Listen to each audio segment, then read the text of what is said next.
I woke up as the sun starts to shine through the curtain. I guess I forgot to close the curtains yesterday. Just then, my alarm clock starts to ring. I shut off my alarm and grab my towels and undergarments to take a shower. As I was in the shower, I started to wet my hair. Hum Into You by Ariana Grande. I took the vanilla-scented shampoo from the body shop and squeezed it into my hand and start massaging it around my head. Soon after, I applied the vanilla-scented conditioner and strawberry body wash, and I was done. After finishing other morning routines with a liner and mascara, I grabbed a granola bar and put on my sneaker and left for college. It was my final year. I was capable to skip a few years, hence I was doing my last year. I cannot wait to finish school, which would be in 2 months, and get out to work. I loved the freedom I have. Since I was brought up in the orphanage, I experienced little freedom. I start to walk down the street as my college was just walking distance. I plugged on my earpiece and start listening to Heart Attack by Enrique Iglesias. I still had time, so I did not rush to get to school. I always admired silence, yet I hated it sometime. Silence gives me time to think, yet it reminds me of the lonely life I live without my parents. The thought of that awful memory never fails to bring tears. I tried to push those memories back. 1,000 Years by Christina Perri came. A smile came up to my lips soon. I always imagined dancing to this song with the person I love. Soon I reached my college. Once I was there, I went straight to my locker to grab some books and put the books away I would not be needing. Boo, a voice was suddenly heard out of nowhere. I yelped as I turned around to see the reason behind the sound, only to come face to face with my 2 best friends, Alec and Avery. They were trying their best not to laugh out at me, but completely failing as they burst out loud. Your face, though. It was priceless. Ha ha ha, Alex said out loud. Yeah? You should have seen your face, Avery said as she continued laughing. I start to pout when Alec and Avery start to pinch my cheeks, stating how cute I was as I swat their hands away. Soon the bell rang for us to get to our classes.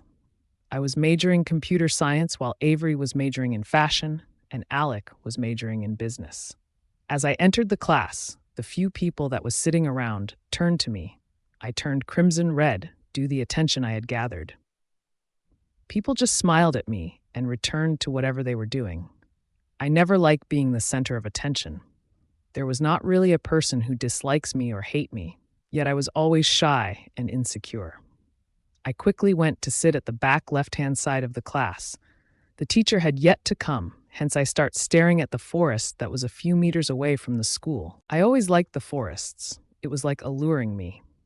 I just stared at the trees and leaves as the morning mist dropped. Soon the teacher came and started the class. I was carefully listening as I really wanted to do well and graduate. Sooner or later, the bell rang for lunch. I gathered my things and headed to the cafeteria. It was loud and crowded. I spotted my friends. I rushed to them. After waving them a hi, we went to buy our food. I paid for my bacon and ham with cheese sandwich, and after all of us buying, we grabbed a table and sat to eat. After a few minutes, Alec's mom called, stating they had a family gathering to attend. Although I was happy for him, I was jealous. I hid that and smiled at them. Soon the lunch was over and we went for our classes. After a few more hours, classes was over and I had the idea of going to the library. As I entered the library, I went to grab some material for the upcoming assignment. Later on, I decided that I would like to read a book and had the right book in my mind. I went to one of the shelf and reached for Love Story by Eric Siegel. It was my favorite. I borrowed the book and went to one corner and sat down to read. Soon, I was engulfed by the book. Without realizing, I drifting off to sleep. I was awoke by the droplet sound that was hitting the window. When I peeked outside, I was shocked. It was night already. I quickly grabbed the book in my backpack and headed out. I had no other choice but to get wet. I decided to go past the forest, which was shorter than the normal route I would take. I start to slow jog as I did not want to fall. I entered the forest but felt something different. I ignored it and start to jog slowly. What I heard in a few minutes later made me regret coming this way. I heard a loud howl coming from the forest. Xavier's POV. I circled the chair that the rogue was tied up in. He was all bloodied. For a normal person, it would be a horrifying sight to look at. But I was used to this by now. Tell me, why were you at my territory? I all but yell at him. He still did not say anything. He kept that smirk on his face. I realized I would not be getting anything out of him. Hence, I came to a decision. I pulled my claws out and ripped him into shreds. Taylor, come in here. I ordered one of my warriors. He rushed in, and I pointed down. He quickly bowed at me, acknowledging. I made my way up to my room. I quickly went to take a shower to clean myself off the blood. You might be wondering about me. Yes, I am a very ruthless person. I show no mercy. I have been like this for many years. When I was younger, I always had anger management problems. What always calmed was one day finding my mate. But I was disappointed during my 18th birthday. I tried to search for her everywhere, but I was disappointed. Both me and my wolf wanted to hold our mate so badly in our arms. We always wondered what she looked like.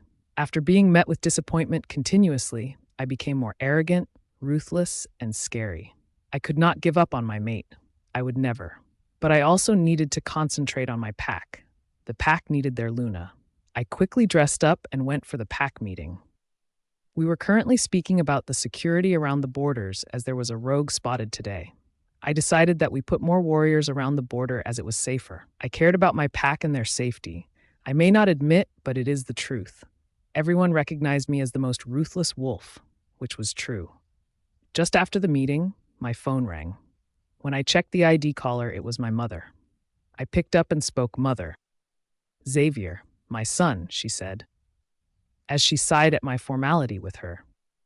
I would like you to join us today for dinner, she said as she yearned for me to say yes. I took a deep sigh. Sure, mother, I said. She hung up after saying bye to me. I got into my room and went into my closet. I sighed as I entered.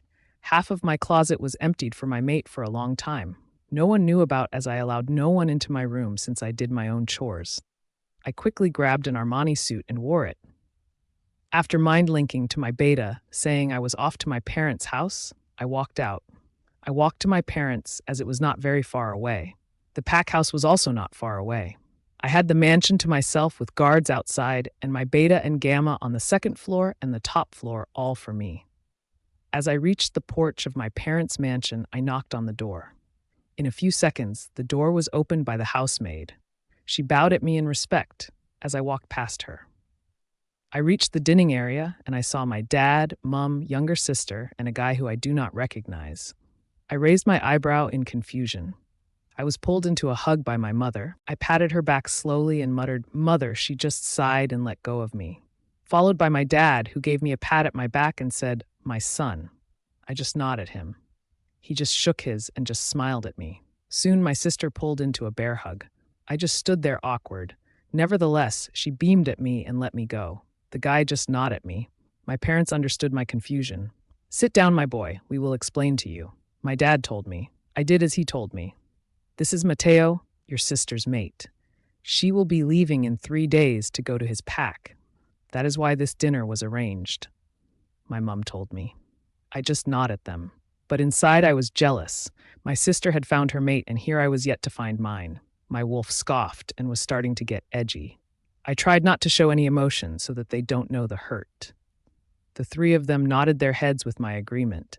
Soon we were having dinner. My wolf was on edge the entire dinner, hence I left earlier to go for a run. I bid my parents goodbye as I left. I went behind a large tree as I took off my clothes. I turned into my pitch-black wolf. Soon I took off. I was running for I decided to run back when the most intoxicating smell hit me. It smelled like roses and chocolate, my favorite smell. That is when it hit me. It was my mate. My wolf started to jump high and low. Mate, mate, mate. My wolf cried out for our mate. Without realizing I did something, I howled out loud for my mate. Bella's POV. I started to panic once I heard the howl. I felt as if I was stuck to the ground. Soon my senses came back to me. I took off running, ignoring how slippery the ground was. That was when I realized I was running deeper into the woods. Not knowing what to do, I start to panic as tears start to spill. I did not know which way I should go. Everything seemed the same. I didn't know which way I came even. All of a sudden, I felt a presence behind me. I did not dare to turn around and see. I heard a deep yet low growl. It was as if it was asking me to turn. Still, I could not gather the courage to turn around. The growl was heard again. I found my feet moving on its own as I turned around. My eyes bulged out at what I saw. I am dreaming. It was a huge, bigger than a normal wolf in front of me. It was pitch black and had blue eyes. I started to sob as tears began to drop. I was stuck to the ground as I did not know what to do. The wolf started to take slow steps as I started to sob a bit louder. Seeing this, the wolf retreated its step. As if this was not enough, all of a sudden another wolf, which was gray, came out of nowhere, which was totally off guard. I fell back as the wolf lunged out of nowhere. My eyes were closed as my hands were covering them. As I opened my eyes, I saw both the wolves facing each other in circles. I tried to crawl away from them, and I hit the tree. I hugged my knees together while watching the scene in front of me. The gray wolf made the first move, and the black wolf easily dodged it, and the black wolf was hovering over the gray wolf. The black wolf was 2 times bigger than the gray wolf. What happened next made me pray for my life. The black wolf let out a loud growl before ripping the gray wolf head off. After that, no one heard the sound. All that was heard was the uneven breathing of the black wolf. As if sensing my presence, the wolf slowly turned around and made eye contact with me. It was as if time had stopped. I was trapped in its alluring eyes. They were as blue as the ocean. I broke eye contact and let out the breath that I did not know I was holding on to all this while. All of a sudden, I heard the sound of bone cracking. When I snapped my eyes to the source of the sound, it made me believe that I am dreaming, or I was insane. The wolf's bones were twisting in different directions. In a matter of minutes, a man was replaced at the place of the wolf. I was dumbfounded. There was no way it was possible. I gaped at the person in front of me. I was looking right into his eyes that I failed to realize that he was naked. An ear-piercing scream left my mouth as I took off running the other direction. I had only taken 5 steps when 2 large arms caught my waist and pulled me against a hard rock chest. I tried screaming as loud as I could before he covered my mouth with his hands. He lifted me off the ground as my legs were dangling. I struggled and kicked, yet to no use. "Shh, it's okay, my love." He cooed into my ears softly as he placed his nose at where my shoulder and neck met and sniffed. I started to cry out loud, but soon I felt all of my energy being leaving as darkness slowly consumed me. As the darkness was taking over, the last words I heard were, "I finally found you, my little mate." Xavier's POV. As I smelled my mate, I got confused as to why she did not smell like a wolf. That is when it hit me that my mate was not a wolf. My wolf and I did not care as long as she was in our arms. I quickly started sprinting towards where the smell was coming from. I can sense that the smell was starting to get distanced, as if she was running away from me. It made a growl erupt from my chest. The smell was getting deeper into the forest, hence I started to sprint faster. The smell was near, and I came to realize she had stopped. As the smell hit hard and realized she was very near, soon my paws stopped. In front of me was a strawberry blonde girl who was about 2 feet. Her wavy hair came down to below her waist. I can see that she felt my presence, yet stayed rooted to the ground. Mine. I thought to myself, in order to make her face me low growl, she tensed yet did not turn around. I really wanted to see my mate's face, hence I let another low growl. I saw her legs moving and her body was turning around. I was standing there staring at my mate with an awestruck look. She looked magnificent, so beautiful. She was just gorgeous. I saw her eyes went wide after seeing me. Involuntarily, my paws start to move on their own. When I took 2 steps, I heard a sob from somewhere. That is when I realized the tears streaming down. I got into shock and retreated. What happened next was unexpected. Out of nowhere, a gray wolf pounced. I was caught off guard. As I saw my mate fall back, I glared at the gray that came out of nowhere. Both me and the wolf were circling each other. I waited till the gray wolf made the first move, which it did. I dodged it with ease and hovered over the gray, which was definitely smaller than me. As I thought of the danger that this wolf put my mate into, made me growl out loud as the birds started flying away from the forest. The next moment, I did the unthinkable. I ripped the wolf's head out of its body. I stared at the lifeless body in front of me with uneven breathing. That is when my senses came back and realized what I had done in front of my mate. Slowly, I turned around and looked directly at my mate's eyes. She was looking directly into my eyes. What I saw made me feel guilty as I looked at her tear-stained eyes, which showed fear and distaste. She was petrified. What made it worse was that I was the reason behind that. My wolf was not settling well with the fact we scared our mate. Soon she broke eye contact as she let out a deep breath that she was holding on to. My wolf wanted to comfort our mate, hence it did the unthinkable by shifting in front of our human mate. As she heard the sound of the bone-cracking sound, she snapped to my direction. She watched with wide eye as I shifted into my human form. When she finally realized, she let out a piercing scream as she took off running. It hurt me knowing she was running away. But soon I recovered and started to run after her. As I caught up to her, I quickly pulled her into my chest. That was when the most amazing feeling went through me. Sparks exploded when I made skin contact with her. I almost let a moan escape my lips due to the amazing feeling. She started to scream out loud that I had to cover her lips with my hands. I was in heaven with every skin contact I made. I lifted her off the ground so that she would not slip and fall as the ground was slippery. She started to kick and fight in order for me to let her go. Shh! It's okay, my love, I whispered in her ear, an attempt to calm her down. I found myself burying my face at the crook of her neck and sniffed her amazing scent. I found my wolf calmed down and purring. She soon let out loud cries and soon fell limp. I caught her tight to my chest and whispered, I finally found you, my little mate. Bella's POV. I stirred trying to wake up. I felt really warm. I felt as if I was being held against a wall. As I tried to wake up, the memories of what happened before came flooding into my head. I pried open my eyes. Ah! I let out a scream. Soon there was the man from yesterday who pulled me tight to his chest as he started to inspect around. I continued to try and get off from his iron grip. Ah! I screamed as loud as possible. He realized he was the reason while I was screaming and hesitantly let go of me as I scrambled as far as possible from me, which made me hit the headboard. Tears start to stream from my eyes as I looked at the man in front of me, who only had his sweatpants. I wondered if he was even human as I saw him changing from a wolf to a human in seconds. The thought made cry even harder. I continued to cry. Hey, it's okay.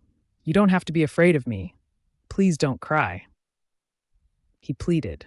Even though it was confusing as to why he was pleading, I continued to cry even louder. He ran his right hand through his hair as he let out a deep sigh, followed by a small growl, which made my cry louder and harder. Seeing he turned to face me. Please don't cry. I am sorry for scaring you. I know you are confused, and I will explain once you have calmed down. Just don't cry. He almost begged. I just continued to cry. Please let me go. I will not tell anyone about what I saw. Please don't hurt me. I begged him. I continued to cry as I hugged my knees closer together. No, I won't hurt you. I promise. I can never and would never hurt you, he told me. I shake my head profusely at him. Please let me go. I begged him again. No, you are mine, he yelled as his voice boomed the entire room. I cowered away from him and started to cry silently as I got scared that if I made a sound, he might get angrier at me and hurt me. When he saw that I cowered away from him, he narrowed his eyes and said, "Shit," under his breath. He stood up from the bed, and I flinched thinking he was going to hurt me and closed my eyes. I heard him take a deep sigh. As I opened my eyes, I saw him walking away. As he opened the door, he stood there a while and closed the door, and I heard him locking the door. I stood up and ran to open the door even though I knew it was impossible. I slid against the floor, crying my eyes out. An hour passed as I was sitting down and crying. My legs were numb, so I stood up and walked towards the windows, hoping it would show a way out. But to my luck, it was locked. I just sat at the attached sit and I stared out the window. I prayed hard for someone to save me. Xavier's POV. As I carried my mate in my arms to my room, I felt the tingling sparks with the skin contact we had. A smile was plastered in face the entire way, knowing my mate, the love of my life, the person I was waiting for my entire life, was in my arms.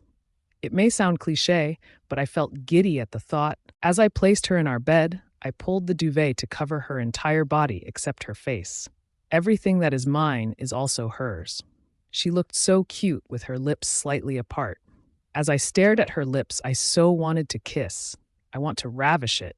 At the thought of that, a low rumble was heard from my throat. It took all the control I had to restrain myself. And let me tell, it was not easy. A yawn escaped my mouth, and I knew I was exhausted, and it was very late in the night. I decided to cuddle with my mate after finally finding my mate. I stripped and got into my sweatpants and did not bother about a shirt, as the feeling of my mate against my bare chest made both me and my wolf, Damien, get excited. I got under the duvet and pulled my mate against my chest and put my face at the crook of her neck and sniffled her as I slowly drifted off the best and peaceful sleep that I had ever had till today. I heard a scream and jolted awake and pulled my mate into my chest and looked around for any danger, but I saw none. I felt my mate struggling to get out of my grip. "Ah!" she screamed, and I realized that I was the reason she was screaming. Unwillingly, I let her go. As I let her go, she squirmed away from me and hit the headboard as I felt a pang of hurt in my heart. Tears started to spill out as she looked at me. Something that she thought must have made her cry more, as she started to cry more. As she continued to cry, "Hey, it's okay. You don't have to be afraid of me. Please don't cry." I desperately pleaded, not able to see her cry. It physically hurt me. It only made her cry louder. Not knowing what to do, I ran my hand through my hair and sighed, letting a low growl escape my lips. I did not realize what I had done as she started to cry profusely. "Please, don't cry. I am sorry for scaring you. I know you are confused, and I will explain once you have calmed down. Just don't cry," I begged as I tried to calm her. "Please let me go. I will not tell anyone about what is seen. Please don't hurt me." She cried out as she hugged her knees closer to herself. "No, I won't hurt you. I promise. I can never and would never hurt you." I started as if I was promising, but she just shook her head continuously. "Please let me go." That is when I lost it. "No, you are mine," I yelled as my voice boomed through the room. She cowered away from me, and her cries went silent, even though she was crying very hard. I narrowed my eyes at her. "Shit," I mumbled as I thought what I had done. As I stood up, she flinched and closed her eyes, thinking. That sight just broke my heart. I let out a sigh and decided to leave. As I opened the door, I stood there not wanting to leave. Eventually, I just left, Bella's POV. As I watched outside, I realized that it was surrounded by trees and I hardly was able to see anything, not even a road. Why did I go to the library? I questioned myself. New tears started to form as I thought about everything. I had a life, friends, not family though, freedom, a future. And now I am unable to see anything as I thought, what if I was never able to go back? And came the new tears running down my cheeks. I prayed really hard for a miracle to happen. I continue to cry that I did not realize someone has opened the door. It was until footsteps were heard did I notice the man from just now. He had a platter in his hands. I start to back away into the window. "Hey, it's okay. I just came to give some food. You have not eaten anything since yesterday evening, and it's after lunch. I am not going to hurt you," he said gently. I shook my head at him, stating I did not want the food. He sighed. "Please eat something. I don't want you to starve, at least small bites," he tried to convince me. "I don't want the food, just let me go back home, Pal, please," I pleaded. He closed his eyes for 1 second before opening them back. He placed the platter at the bed. "This is your home, I cannot let you go. I just can't," he stated as his voice became softer at the last part. A lone tear left when he said that.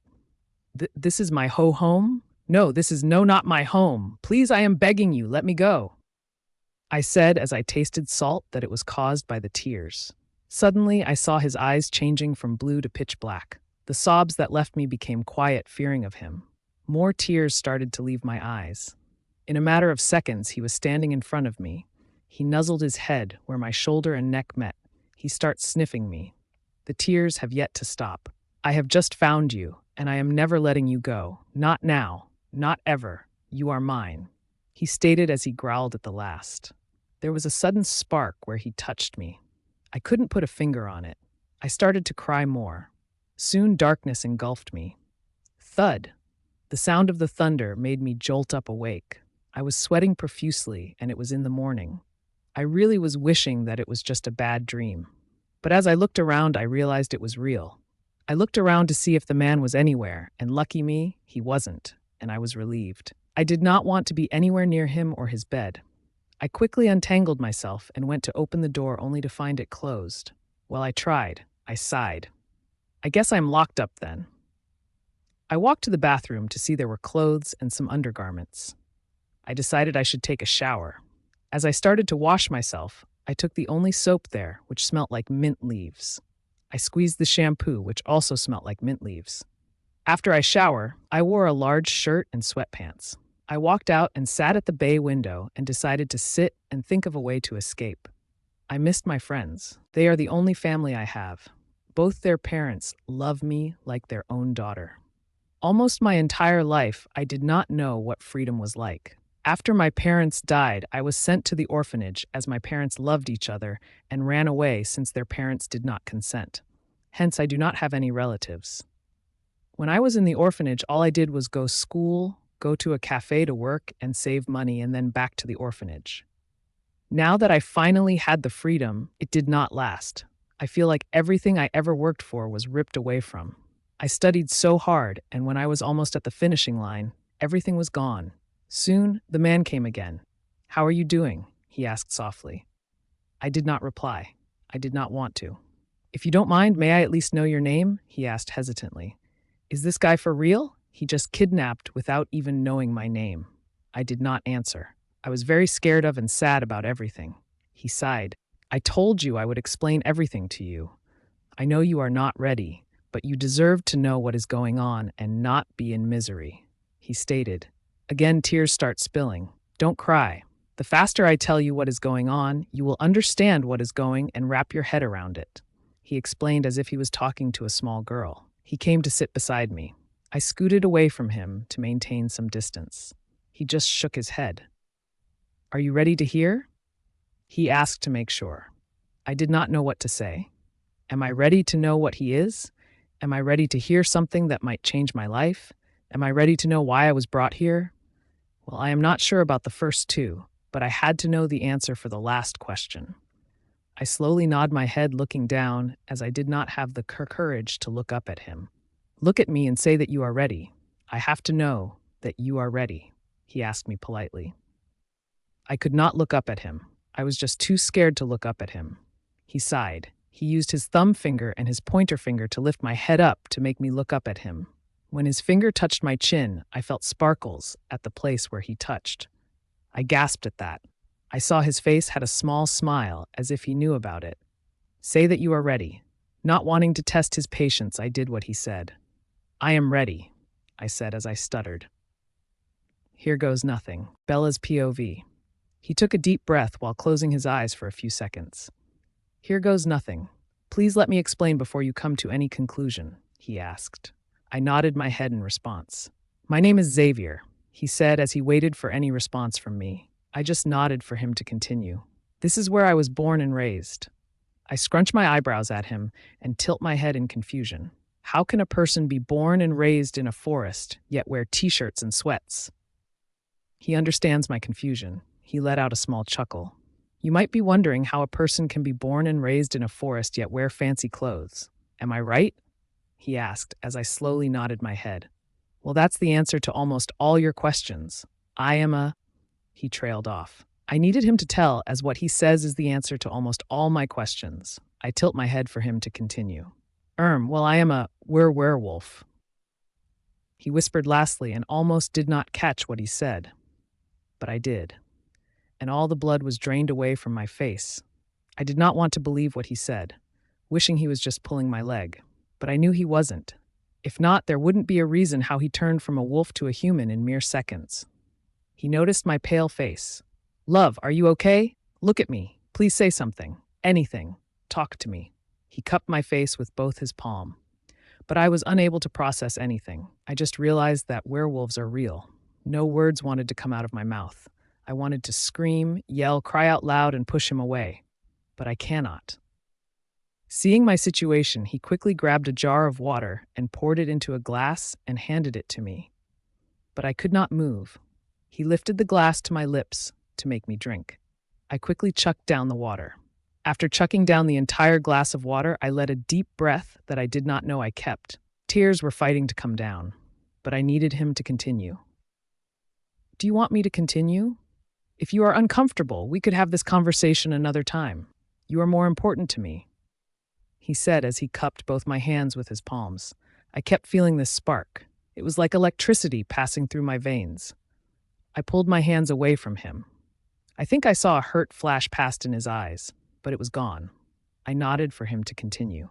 If you want me to continue, then I shall, but if you are not feeling well with this conversation, just tell me and I would stop. Okay? He asked as I felt concerned lace in his voice. I was wondering why he was so caring towards me. I nodded my head so that he would continue. He sat comfortably again and began. Okay, now that I established I am a werewolf, let me tell you why you are here. Now that caught my attention. The moon goddess, the goddess who created us, had also created a soulmate for each of us, simply called a mate. He waited so that I was able to catch up. I nodded for him to continue. A soulmate is your other half. You cannot live without him or her. He or she is able to calm each other by just a touch or their scent. He paused again to make sure I was able to comprehend. As he saw the understanding face, he continued. When one gets hurt, the other can feel it, which is after the mating process. I narrowed my eyes at the last part. Understanding my confusion, that is for another day, oi? I nodded my head as I did not want to anger him. Most of the time, a werewolf is destined with a werewolf. In rare cases, a werewolf is destined to be with a human. He paused again as he was thinking on how to say the next information. Slowly he began. Which is what happened in our situation. You are my mate, the person that I will love unconditionally forever, who I would shower my love with, the person that I had been waiting for my entire life, the person I will be spending my life with for eternity. You belong with me as you are mine, he said as I saw a grin on his face. As for me, it was completely different. I had a blank expression. For eternity, forever, there was no way out. My last ounce of hope was gone. The tears I was fighting to keep at bay start to fall uncontrollably. Just then, the image of him tearing the wolf into shreds came into my mind, and that had me lose all the control I had. Ah! I yelled at my top voice till my lungs started to hurt. I cannot believe anything. I did not want to believe anything. I just wanted to wake from this horrible nightmare. I kept on screaming. Xavier pulled me into his chest to control my shaking body and tried to muffle my screams but failed immensely. I hated this reality. Hence I let the darkness consume where I thought it was better than this reality. As I fell into darkness, I heard a whimper that sounded very hurt. Bella's POV. I stirred awake. I swear I keep fainting a lot these days. As I realized why I fainted, I jolted awake. My eyes scanned the right side of the room, and as I turned my head to the left, I saw two blue eyes that was filled with concern and worry, which was directed at me. I quickly scrambled away from him. Hurt was evident in his eyes, but the only thought I had was the fact how he simply killed the wolf. Goosebumps run down as I think about it. Seeing my discomfort, he tried to reach for me. I just scooted away. I know it is hard to take everything in, but it is the truth. Please trust me, he said as he stared at my eyes. You killed that wolf, I said as I stuttered. As I said this, his features went rigid. His muscles visibly became tensed. My eyes still were wide. I had to. If I didn't, he would have hurt you. I could not let him hurt you. You were the only person that was in my mind at that time. I could not accept his reason. The way he killed petrified me. It was as if he was a beast. And the worst part is that I am supposed to spend the rest of my life with a person like him who made me want to just bury myself. I stood up, standing at the opposite direction of him. Please let me go home. I want to go back home. I am so scared. Please let me go. I begged him to let me go. You are scared? He asked as I felt hurt in his voice. But I was just too scared. I nodded my head rapidly to show how scared I am. Are you so scared of me? He questioned me. I slowly nodded my head at him. I felt him take a deep breath. In milliseconds, he was hugging me tight to his chest. Again, he started to sniffle at the crook of my neck. That is when I remembered what he said. I really want to pull away. As I tried to pull away, please, just for a while, he asked as I felt his voice shaking. I stopped from pulling away. I don't know why it hurt when I heard his voice. It was filled with desperation, guilt, and most of all, despair. I let him hold on to me and smell, which was weird as his uneven breathing came to normal. As he took one long deep breath and let it out, his breath sent me tingles and sparks from my neck to my stomach. He slowly and reluctantly pulled away. He pulled away and looked straight into my eyes, which was covered with fear. As he took one last look, "I am sorry," he said as there was hurt evident on his face, and I knew it was because of me. He nodded his head. "May I know what your name, please?" he asked in the hope of telling me. As I debated whether or not I should tell him, the hurt in his face made me tell him. "Bella." "Bella," he said, as if testing my name. He gave me a sad smile as he turned on his heels and went out the door. I just stood there, knowing very well that he had locked the door, hence there was no way out. Tears start to fight its way out, but I did not let them out. I was too tired to even cry. I did not want to hurt him, but I am just so scared. First, I was taken away from my life. Secondly, I came to realize werewolves are real. And thirdly, I was told that I had been mated to werewolf by the moon goddess and had to spend the rest of my life with him. Not knowing what to do next, I decided I should take a shower. I came to realize that it was almost nighttime as the sky started to change into dark blue. As I saw a closet, I had no other option but to use the clothes temporarily. I grabbed the smallest sized t-shirt and sweat, which was still too big on me. I entered the bathroom. As I opened the shower, my tears that I kept at bay also came out. I let myself cry as there was no other option to keep me from going insane. Soon I showered. When I came out, I saw a tray of food. Not wanting or being in the mood to eat them, I straight went to the bay window. As I sat there, I realized I had not eaten for a very long time. I just shrugged it off. Soon sleep took over me. The last person that was in my mind was Xavier, Bella's POV. It has been 5 days since Xavier walked out of that door. 5 days since I have been stuck in this room. Every day, it is the same routine. I woke up at the bay window as I did not want to sleep in that bed. I take a shower with the spare clothes that were placed in the closets. I spend my day at the bay window, just staring out at the forest. In the morning, afternoon, and evening, there would be a guy coming in to give me food and refill the water. And at night, I will end up falling asleep with tears flowing freely. I had not touched the food that was brought to me, hence I could physically feel myself becoming weak. I have tried to escape, but it was up to no gain. I tried to break the window, but it was a bulletproof window. I tried banging the door, but no one could hear, and even if they did not care. I even tried asking for help from the person who brings my food, but all he does is give me a long sigh. After some time, I gave up. Now, as always, I was sitting at the bay window. Tears were flowing freely. The person who brings me food left a while ago, bringing the untouched, cold food along with him. I got up from the bay window seat to go to the washroom to wash my face. As I saw my face, I cringed internally. I had sore red eyes due to all the crying. My face looks dull. All the light that I had has been gone. I could not even recognize myself anymore. It is like someone had replaced me. Before, no matter how sad I was, there always was a light, a spark in my eyes, as I always had hoped. But now, having all hope gone, there was not light or spark there in my eyes. If Alec and Avery were here, they would have cheered me up.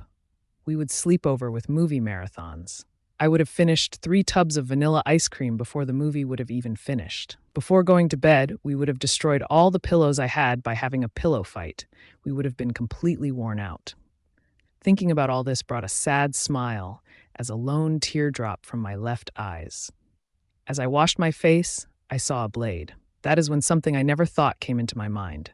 I grabbed the blade and walked out the bathroom. Self-harm ahead. I took a sit at the bay window. My head started to become heavy as I thought of what I was going to do. I did not want to do it, but I had no other choice. As I thought of everything that I had lost, I came to realize that there was no other reason for me to live anymore. I had to do this. I took one long, deep breath as I placed the blade at my wrist where my radial artery is. I closed my eyes and thought of Alec, Avery, and their parents for the last time. I am going to go to the same place my parents are, I whispered to myself. As I opened my eyes, I slid my right wrist with the blade. I placed the blade under the pillow. I saw the blood flowing freely. I placed my hand at the seat. I felt myself becoming weak. Just then, the door swung open. there stood Xavier. He scanned the entire room, looking, searching for something or someone. That is when his eyes found what he was looking for. Me.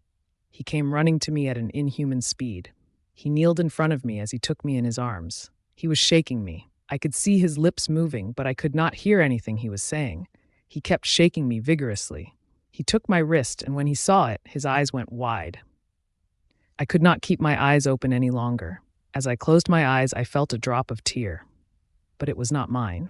Xavier's POV on the day that the incident happened, before the incident happened. I sighed for the billionth time.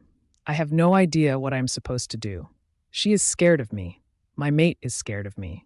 I wouldn't blame her as she saw me that day tearing the wolf into two. I cringed at the thought. Before I met her, I would not have cared about what others thought of me. In fact, it made me feel good that the people feared me. It showed me the authority I had on people. But the thought of my mate being scared of me made both my wolf and me want to crawl to one corner and cry our eyes out. My wolf has been quiet for the past 5 days. He completely shut me out as he was hurt by what had happened 5 days ago. I had waited for her my entire life. Bella and I were supposed to be cuddling and loving each other unconditionally right now. Bella. Her name was amazing. Her soft voice was like honey to my ears. It's taking every ounce of control in me to stop myself from barging into our room and pull her close to me and kiss her till her lips swell. I had to keep my control. She is already afraid of me, and that is the last thing I would want to do if I want to be in her good book. I sighed again as I did not know what to do. But one thing I know is that I am never letting her go no matter what. I just got her. How am I going to get rid of the fear she has? How am I going to get her to trust me? Most of all, how am I going to make her love? Can she love a beast like me? I know she feels the sparks when we touch. I have seen it in her eyes. I have not done anything in the last 5 days but constantly think about my mate that has been stuck in our room. I had no other choice but to lock her in our room as I did not want her to escape. I was not even able to sleep as every time I tried, her eyes that contained fear came into my head and I would jolt awake. I wanted her to come and console me, whisper sweet nothings into my ears, and calm both me and my wolf. I am yearning for her touch. She is so cute and sweet. She let me hug her when I asked her the other day as she understood my situation. All of a sudden, I felt a pain in my heart. I did not understand it. Mate, trouble, danger, hurt. My wolf started to howl at me. Without any other thought, I dashed out of my office and barged into our room. I scanned the room, searching for my mate. There she was. I smelt blood, her blood. I used my wolf speed to get to her. I kneeled in front of her as I took her into my arms. I shake her so that she would not fall unconscious. Love, don't close your eyes, look at me. Please just don't close your eyes. Stay awake. I plead for her to stay awake. I kept shaking her body vigorously as I realized my body was also shaking. I saw blood in her right hand and picked her hand up. She had cut her wrist. That sight made my eyes wide. I saw her eyes slowly closing. As I saw her eyes closing, a teardrop fell from my eyes to her cheek. Don't close your eyes, I said as I shook her face. Xavier POV. As she fell unconscious, I quickly grabbed hold of her tightly and pressed her to my chest and ran at a speed I have never run before. I dashed past all the pack members while slowly growling at them to give me space, who had curious looks on their face. But I shrugged them off. The only person that had all my attention was the girl in my arms, my mate. I reached the pack clinic, and I brought my mate inside as I laid her in one of the empty beds that the doctor, Andy, had told me. I had mind-linked him earlier about the situation. He went to examine her. As he was about to touch her, I growled out, not wanting another male to touch what's mine. I have to examine her, and in order to do so, I need to touch her. With your permission, Alpha, he explained to me. I quickly grant him permission. As he examined her, he turned his head to me. With all due respect, Alpha, I need you to leave the room if I have to treat her, he said as he bowed his head to me. Just then, my beta, Noah, has entered the room. When the doctor suggested for me to leave, I let out a growl, not wanting to be separated away from my mate or let her be with another male wolf. Hey man, let the doctor do his job. If you want her to be treated well, you have to step out, Noah suggested to me. Noah was not just my beta, but also a good friend of mine. Wanting my mate to be alive, I agreed and stepped out. As I stepped out, the doctor quickly got on to his work. I leaned against the wall and I slid down. My tears were threatening to come, but I cannot let myself be vulnerable. I had to be strong. However, my wolf Damien was howling in agony after seeing our mate in that condition. We cannot let anything happen to our mate. We have to protect her no matter what, even if it meant going to hell and back. Damien said, as I heard the despair in his, "Nothing would happen to her. We would die before we let anything happen to her." I told him, trying to calm him down. I felt someone touch my shoulder. As I opened my eyes, I saw Noah looking at me as he took a deep sigh. "Don't worry. Nothing would happen to her. You have to be strong for her. Both of you will live happily ever after," he said as he tried to cheer me up. I just nod my head as a sad smile form when he says happily ever after. It has been 45 minutes since I have been waiting, and there was no information about my mate. Just as I was about to barge in, Dr. Andy came. I rushed to him immediately. "How is she? Is she okay? Can I see her?" I started to bombarde him with questions. Noah put a hand on my shoulder to stop me from rambling. "She is fine. She has lost a lot of blood, but she is stable now," he said as a sigh of relief left my lips. "But there is something I have to tell you," he said as I sensed fear from him. That tensed my body. I glared at him to continue, not wanting the suspense. He gulped before.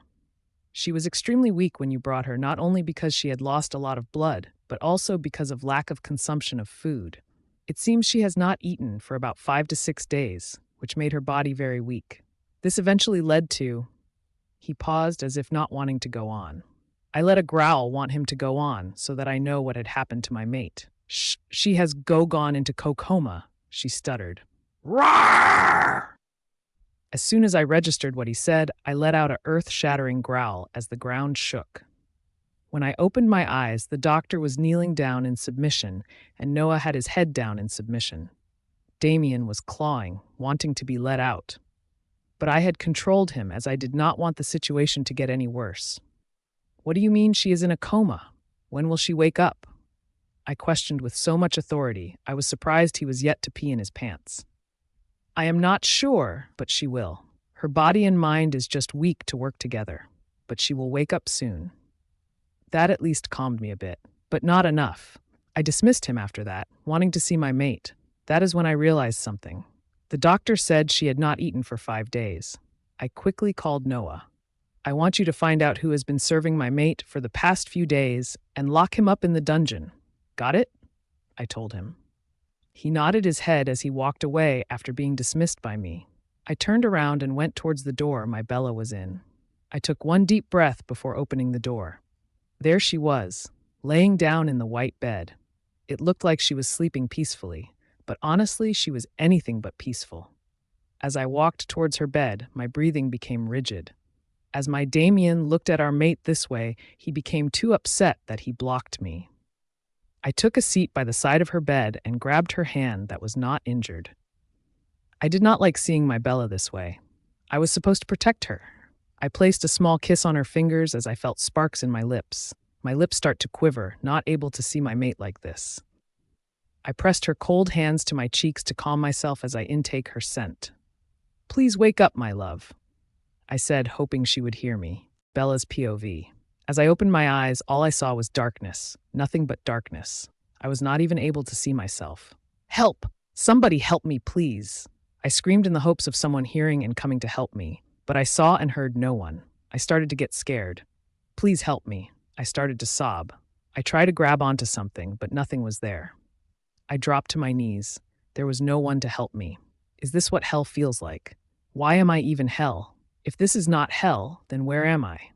I start to sob again. This is bad. I have to get out of here. Just then, in the corner of my eyes, I saw something. As I took a closer look, it was a small dot of light. I began to have hope. I followed the light. As I got closer, the dot became bigger. Soon the ray of light engulfed me. I closed my eyes due to the brightness. I felt as if I was being pulled into something. When I opened my eyes, the scene was beautiful. It was a forest. It was filled with beautiful flowers and leaves. There was even a small pond. I did not understand anything. First, I was at complete darkness. Now I was in this place. How have you been, my cupcake? A voice too familiar asked me. I froze at my place. No matter how many years it has been, I can never forget that voice. I slowly turned around. I gasped when I saw the person who was standing in front of me. The person I have been longing to see. The person whom I loved with all my heart. My mum. She was standing there in the flesh. Tears start to spring out of my eyes. I ran to her and hugged her tight, fearing that if I let go, she might vanish into the thin air. I kept crying. But this time, they were happy tears. Shh, it's okay. Don't cry, my cupcake. I chuckled at the nickname she gave me when I was young. I slowly pulled away to take a better look at her. She looks exactly like how she was when I last saw her. Her face was so bright. She had the $1,000,000 smile that Dad fell in love with, her warm touch. It was her, which means I am in heaven. But where is Dad? Mum, am I in heaven? Where is Dad then? I asked, her confusion written all over my face. She smiles sadly at me. Cupcake, you are not in heaven, she said. I got more confused. As she saw this, I am here to help you get you back to Earth, where you belong, with the person who loves you, she stated. What? I don't want to leave you, Mummy. I want to stay with you, Mummy. Please don't send me back, Mummy. I stomped like I did when I was young. She smiled at this as if remembering those times. It's not your time yet. There is someone waiting for you. You have to go back to him. He loves you a lot, just like how Daddy and me loved you, she said. I stared at her with my mouth wide open. What do you mean? I don't even know that guy. All I know is that his name is Xavier, and he kidnapped me. He is a monster, Mummy. He killed one of his kind right in front of me, I said softly. Cupcake, you have no idea of how much he loves you. He loves you so much that he would go back to hell and come for you. You have to understand that. I have no idea what to tell. Seeing this, she just shook her head at me. Look into the pond, she said. At first I was confused, but I did as she said. That is when I saw him. Xavier's POV. It has been 3 days. 3 days since I saw her brown hazel eyes. Since I saw anyone else but her pale face. 3 days since I talked to anyone. 3 days since I ate. I even chased my parents away when they came. I am unable to do anything. Damien has yet to unblock me. All I have done is sit beside this beauty here, stare at her beautiful face, hoping she would open her eyes and hold on to her hand to keep me from going insane. Love, please wake up. I need you. I love you. So fucking much that without you I can't even breathe. I will do anything you ask me to. I won't come in front of you if you don't want me to. If you want me to stay away, then I will stay away. I just need you to open your twinkling eyes. Please, Bella. My love, I am pleading with you. I paused to wipe the lone tear that dropped from my eyes. You know, when I turned 16, I searched the entire country for my mate, but I could not find you. Guess I had such bad luck. I started to look for my mate everywhere, but I did not find you. Years passed by and still I could not locate you. Then one fine day, I caught your intoxicating smell that I am so attracted to. I followed it, and guess who I found? You. Standing there, your back faced me. I knew you were the one. Without even seeing your face, I fell deeply in love with you. I was dying to see your face. I so badly wanted you to turn around so that I could see that amazing face. I smiled as I replayed the memory. And when you turned around, gosh, I felt like I was in heaven. You were so gorgeous. Your hazel eyes, they were so captivating. I did not want to look away. Just get lost in your damn eyes, your lips. Damn, they were really inviting. Trust me when I say it took a lot for me to control myself. I let out a chuckle. Please wake up, my dear. You are my everything. Please, I am begging you. I love you, as I said that my head fell in her stomach and I closed my eyes. Bella's POV. What I saw made me have tears in my eyes. I cannot believe what I am seeing. He loves me? How? Why? I am just a mere human. Tears continue to drop. They were not tears of fears or sadness. They were tears that showed how happy I am. I told you that man loves you unconditionally. Trust him, my dear. That man is broken and only you can fix him, not anyone else but you. Don't give up on him, Cupcake. My mum said as she caressed my cheeks. I don't know what to say. I have never felt this overwhelmed in my life. He is not a monster. He was anything but a monster. He looked so vulnerable. Because of me. In fear he might lose me. Mum, I trust him now. I will fix him, Mummy. I promise you. I promised my mum. She had a full-blown smile. It has been so long since I saw her this happy that without realizing I had a smile on my face too. I know you can. You are capable of anything. You will be a great Luna for the pack, my mum said. I don't understand. What is a Luna? I asked in confusion. She just chuckled at me. You will know soon, my cupcake, she said as she smiled sheepishly at me. I just nodded my head in confusion. Now, don't you want to go back to the lover boy of yours? She said as she wiggled her eyebrows. When she said that, I started to bush. As she saw this, she started laughing at me. I playfully glared as she put her hands up in defense. You have to go, cupcake. You cannot stay longer, she said as a sad smile played on her lips. I quickly turned sad. Hey, don't be sad. I will always be watching over you. Always, she said as she took my hands and promised. I just smiled at her. Now you have to go. Close your eyes and think of the person you want to see when you open your eyes. I scrunched my eyebrows at her, but nevertheless I did as she was told. I felt a kiss in my forehead before feeling like I was being pulled. I did like what Mum told me. I thought of the person I wanted to see when I opened my eyes. Xavier. I thought really hard until I felt like my body was aching, my head was pounding. I tried opening my eyes, but I failed. I kept trying but unable to open. I thought about Xavier, the way he yearned for me. That gave me determination, so I tried again, and I was able to open my lids, only closing it again due to the light and headache. I felt something heavy in my hands. It was rough yet soft. Not being able to open my eyes or voice out due to the dryness, I squeezed whatever that was in my hands. I felt something heavy being lifted off from my tummy. Whatever that was in my hands was rough yet soft. It gave me sparks. They were quite familiar. Then I realized it was someone's hand. I tried to open my eyes to see who it was. When I opened my eyes, it was difficult to keep it open. After some time, my eyes adjusted to the lights. As I took in my surroundings, I looked around to spot something that is familiar. Then I saw him. He looked shocked. However, I spot happiness, relief, and contentment in his eyes. Everything came flooding back. I remembered what Mum told me and showed me. I remember what I saw, him. He was begging me to come back. He told me that he loved me. He quickly regained knowledge of what was happening. He was about to go when I did something he was not expecting before darkness consuming again. Xavier's POV. I rested my head at Bella's tummy. It was so soft. She did not have a bony tummy. Neither was she fat. She had such a soft tummy that was chubby. I find it quite cute. My right hand was gripping onto her right hand. That is when I felt a squeeze. I snapped my head towards her face. There she was. She was trying to keep her eyes open. She turned her head to familiarize where she was. That is when her eyes met mine. I felt my whole world coming back as she stared at my eyes. Her brown hazel showed that she had realized something. That is when I realized that she is awake. As I stood up to call the doctor, something I never expected happened. Bella pulled at my hands and said, "Don't leave." Xavier's POV. Don't leave. As she said this, she closed her eyes. My heart dropped. She asked me to stay. I started grinning like a madman. Doctor comes here. Bella is awake. I shouted at the doctor. I did not want to leave Bella, especially when she had requested not to leave. The doctor came running in. She just woke up and talked and fell asleep again. I told him. He nodded his head at me.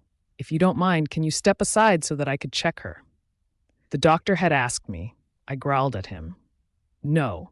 Bella had told me not to leave. I will not leave. I spat at the doctor. No way am I leaving Bella when asked me not to. The doctor just nodded his head and went to the other side. He started examining her. She is all good now. She will be waking in about 15 to 20 minutes. When she wakes up, she will have a dry throat. Just give her the medicine that will be brought in a few minutes. Once she has taken her medication, I will be coming in to do one last check to discharge her. He said finish when a nurse came bringing in the medicines. He must have mind-linked her. I nodded at him. He and the nurse soon left after knowing I wanted to be alone with my mate when she woke up. I looked back at Bella. She was resting as her right cheek was against the pillow. A strand of her hair had fallen. I took it in my hands and tucked it behind her ear. A smile crept as I looked at her face. She had asked me to stay. I feel like a teenage guy being accepted by a girl for a date. I waited for Bella to wake up. As I waited for her to open her brown hazel eyes, I started to think how to talk to her. What am I supposed to say? Will she be comfortable with me? Goddess, this is so frustrating. Bella's POV. I let out a groan as I opened my head. After I opened my eyes, I tried sitting up. Just then someone came to help me sit down. It was Xavier. He helped me sit straight up. He held my shoulder with one hand and adjusted the pillow. The sparks, they were there again. After I sat up, Xavier stood there rubbing the back of his neck. I felt that quite cute. I felt my throat were dry. I pulled the hem of his shirt as he turned his gaze towards. I signaled with my hands asking for water. He quickly scrambled to take some water. He returned with a glass of water. Instead of handing the water, he placed it near my lips. I blushed as I drank the water. After I was done, he took the glass away. How are you doing now? Do you have any pain? Do you need me to call the doctor? He asked. His voice was filled with concern. I am feeling better now. I don't have any pain now. I don't need the doctor now, I said as I answered each of his questions. He nodded his head and sat down. It became quiet soon. I did not know what to say. He got up again. I quickly looked up, fearing he was going to leave me. No. I am not leaving. I will be back. I sighed out in relief as he said. As he went, I felt embarrassed for thinking like that. Soon he came back with some pills in his hands. I scrunched my head at that. Here, take this. The doctor had informed me to give you this, he said as he showed me the medicines. I quickly shook my head. Don't worry, they are not drugs, I promise, he said as I felt his sadness through his voice. I quickly shook my head at his silly thought. He assumed that I thought he was giving me drugs. No, I did not think like that. I just don't like to take pills. They don't taste nice, they taste bitter, I said as I scrunched my face. When I looked up, he had an amused face. I quickly blushed and turned away. I heard a deep chuckle from him, which made me shiver at that sound. He lifted my face as he placed his fingers under my chin. You have to take them if you want to get better soon, he said softly as if he was talking to a small kid. I shook my head, not wanting to take medication. He made me look into his blue oceanic eye. Please, for me, he asked as I saw him put puppy eyes. How can I say no to that? Okay, I will take it for your sake, I said as I saw him giving a full-blown grin, which made me giddy. I slowly took the medicine as he passed them to me. As I took them and put them in my mouth, I cringed at the taste of it. I drank the water along with the medicine. He chuckled at the look in my face. I knew he had questions, and for the first time, I had answers. Bella's POV. After taking medicine, he sat down at the chair that was beside the bed. It was starting to get awkward due to the thick silence. I started to fiddle with my fingers. I did not know what to say nor what was going on in his mind. As I lifted up my eyes to look at his face, I frowned. His face features had turned into sadness. I did not understand the change in mood. He was grinning like a small kid just minutes ago. I did not dare to break the silence. Lucky for me, he was the first one to break the silence, but I wished he did not, because I was dreading the question. Why? He asked in a small voice. I did not need him to finish the question. I knew the time would come when he would ask that question. But was I ready for that question? No, but I had to be. I owe him. Before I could open my mouth to answer, do you hate me that much, that you felt like you would rather die than to give me a chance? He asked as I can literally feel the sadness latched in his voice. I wanted to cry out saying no, but I did not know how to. I could not bring myself to open my mouth. I could not find the courage to answer. I know everything was difficult for you to take in, but that does not mean you had to die. He clenched his fist at the last sentence.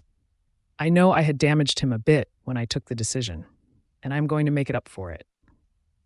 I know you probably think of me as a monster, and I am, so I understand that you hate me, but I cannot let you go. I won't. As he said this, he stood up to leave. But what he did not expect was that I was going to stop him.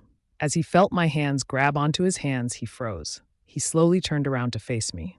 When he turned around and saw me holding his hands, his eyes went wide. I slowly tucked his hands, asking him to take a seat. He obeyed my request. As he sat down, I realized it was my time to talk. He deserves an explanation after me putting him through so much. Hence, I decided that I will give him the answers he deserves. I took a sigh. I know what I did was unacceptable, but I was scared at the point of time. It was like all the walls were closing in on me. I had lost a life that I had built with so much dedication, and when I saw it crumbling right in front of me, I did not know what else to do. I said as I looked at my fingers, not daring to look at his face, "I am not justifying my actions, and I am the one to be sorry. I know you must hate me now. I am sorry for the pain I had caused you. I am so sorry, so sorry."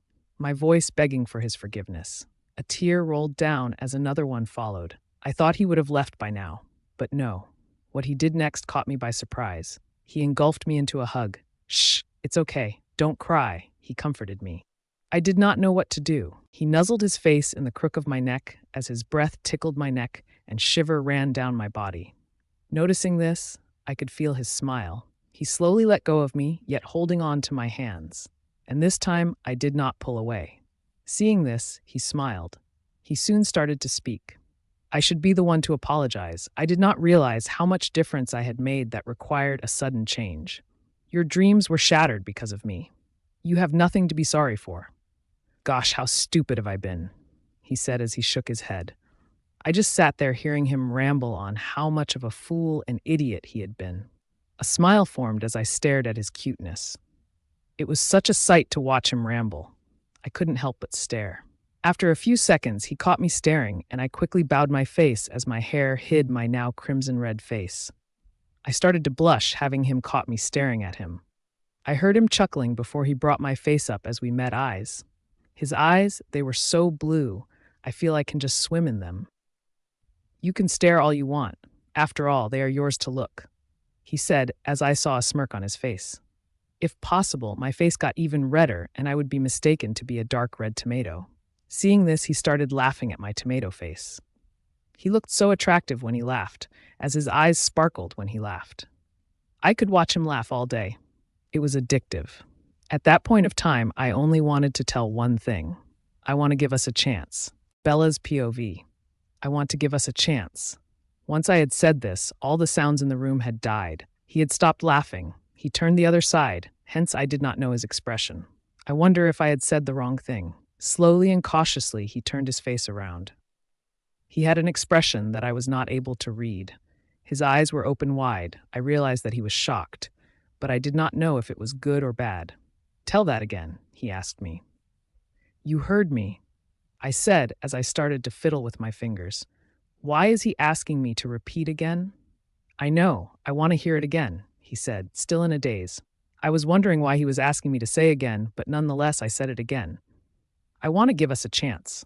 I repeated again. His shocked face turned into a grin. I was able to see all his white, shining teeth. "I wasn't dreaming. You really said it. You want to give us a chance. Give me a chance. OMG. Woo!" he said as he started screaming. At first I was surprised, but after looking at his face, I started to laugh. He looked like a kid who just got his favorite game for Christmas. It was cute to see him like this. After his happy dance, he came and hugged me. I was caught by surprise. Seeing I was not responding, he started to pull away, but before he could, I hugged him back. It was amazing. It was comfortable and warm. I doubt I could be seen, as his entire figure covered my small figure. As I hugged him back, his grip got tight in a more comfortable way. I felt sparks going through my body. It was an amazing feeling. I could not recognize that. It felt electricity was going through my veins instead of blood. And strangely, I liked that feeling. I wanted to ask him about it, hence I pulled away. He reluctantly let go, yet his hands were on me. I blushed as I saw his hands on mine. Seeing my blushing face, he chuckled and gripped my hand in a more tighter yet soft way. I cleared my throat. Can I ask you something?" I asked him before I asked him the question. "Yeah, sure, anything." "What is it?" he asked me. I feel. I stuttered as I felt embarrassed asking him. "You can ask me anything," he assured me as he gave a quick squeeze to reassure me. Taking a deep breath, I asked him, "I feel this sparks when we touch. May I know why?" I asked, stuttering. He chuckled softly before telling me. "That is the sparks created by the bond. When mates touch, they feel this sparks. It is one way to know that he or she is your mate. Since you are human, the sparks are not very high. For a werewolf, he or she can feel it 100 times more than a human." he said while smiling. My lips turned into an O shape as I took in what he said. So you can feel the sparks too? I asked him. 100 times more than what you feel, he said as he raised both his eyebrows. I felt embarrassed when he said that. He could feel it too. Suddenly, the door opened, revealing a man in a white coat.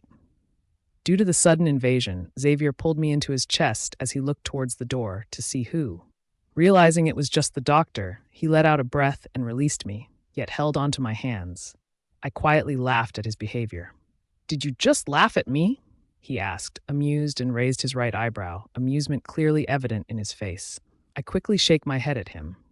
Oh, you wait, he said as he pointed his fingers at me. The doctor, who was watching us, might have found this amusing as he cleared his throat and chuckled at us. Hello, Miss Bella. How are you feeling now? He asked me while examining a file. Better now.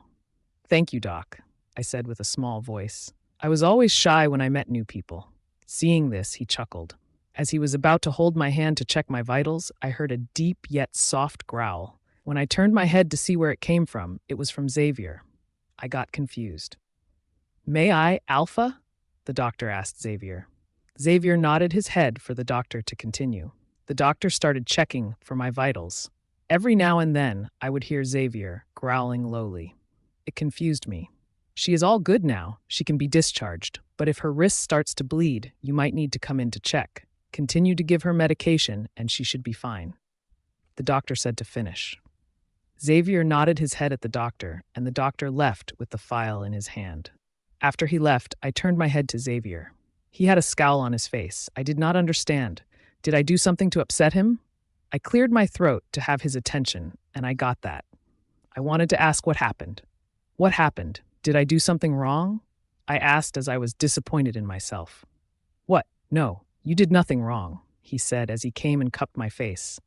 It's just that the doctor touched what's mine, he said as I felt his scowl coming back. I did not understand. What's yours? I asked as I was confused.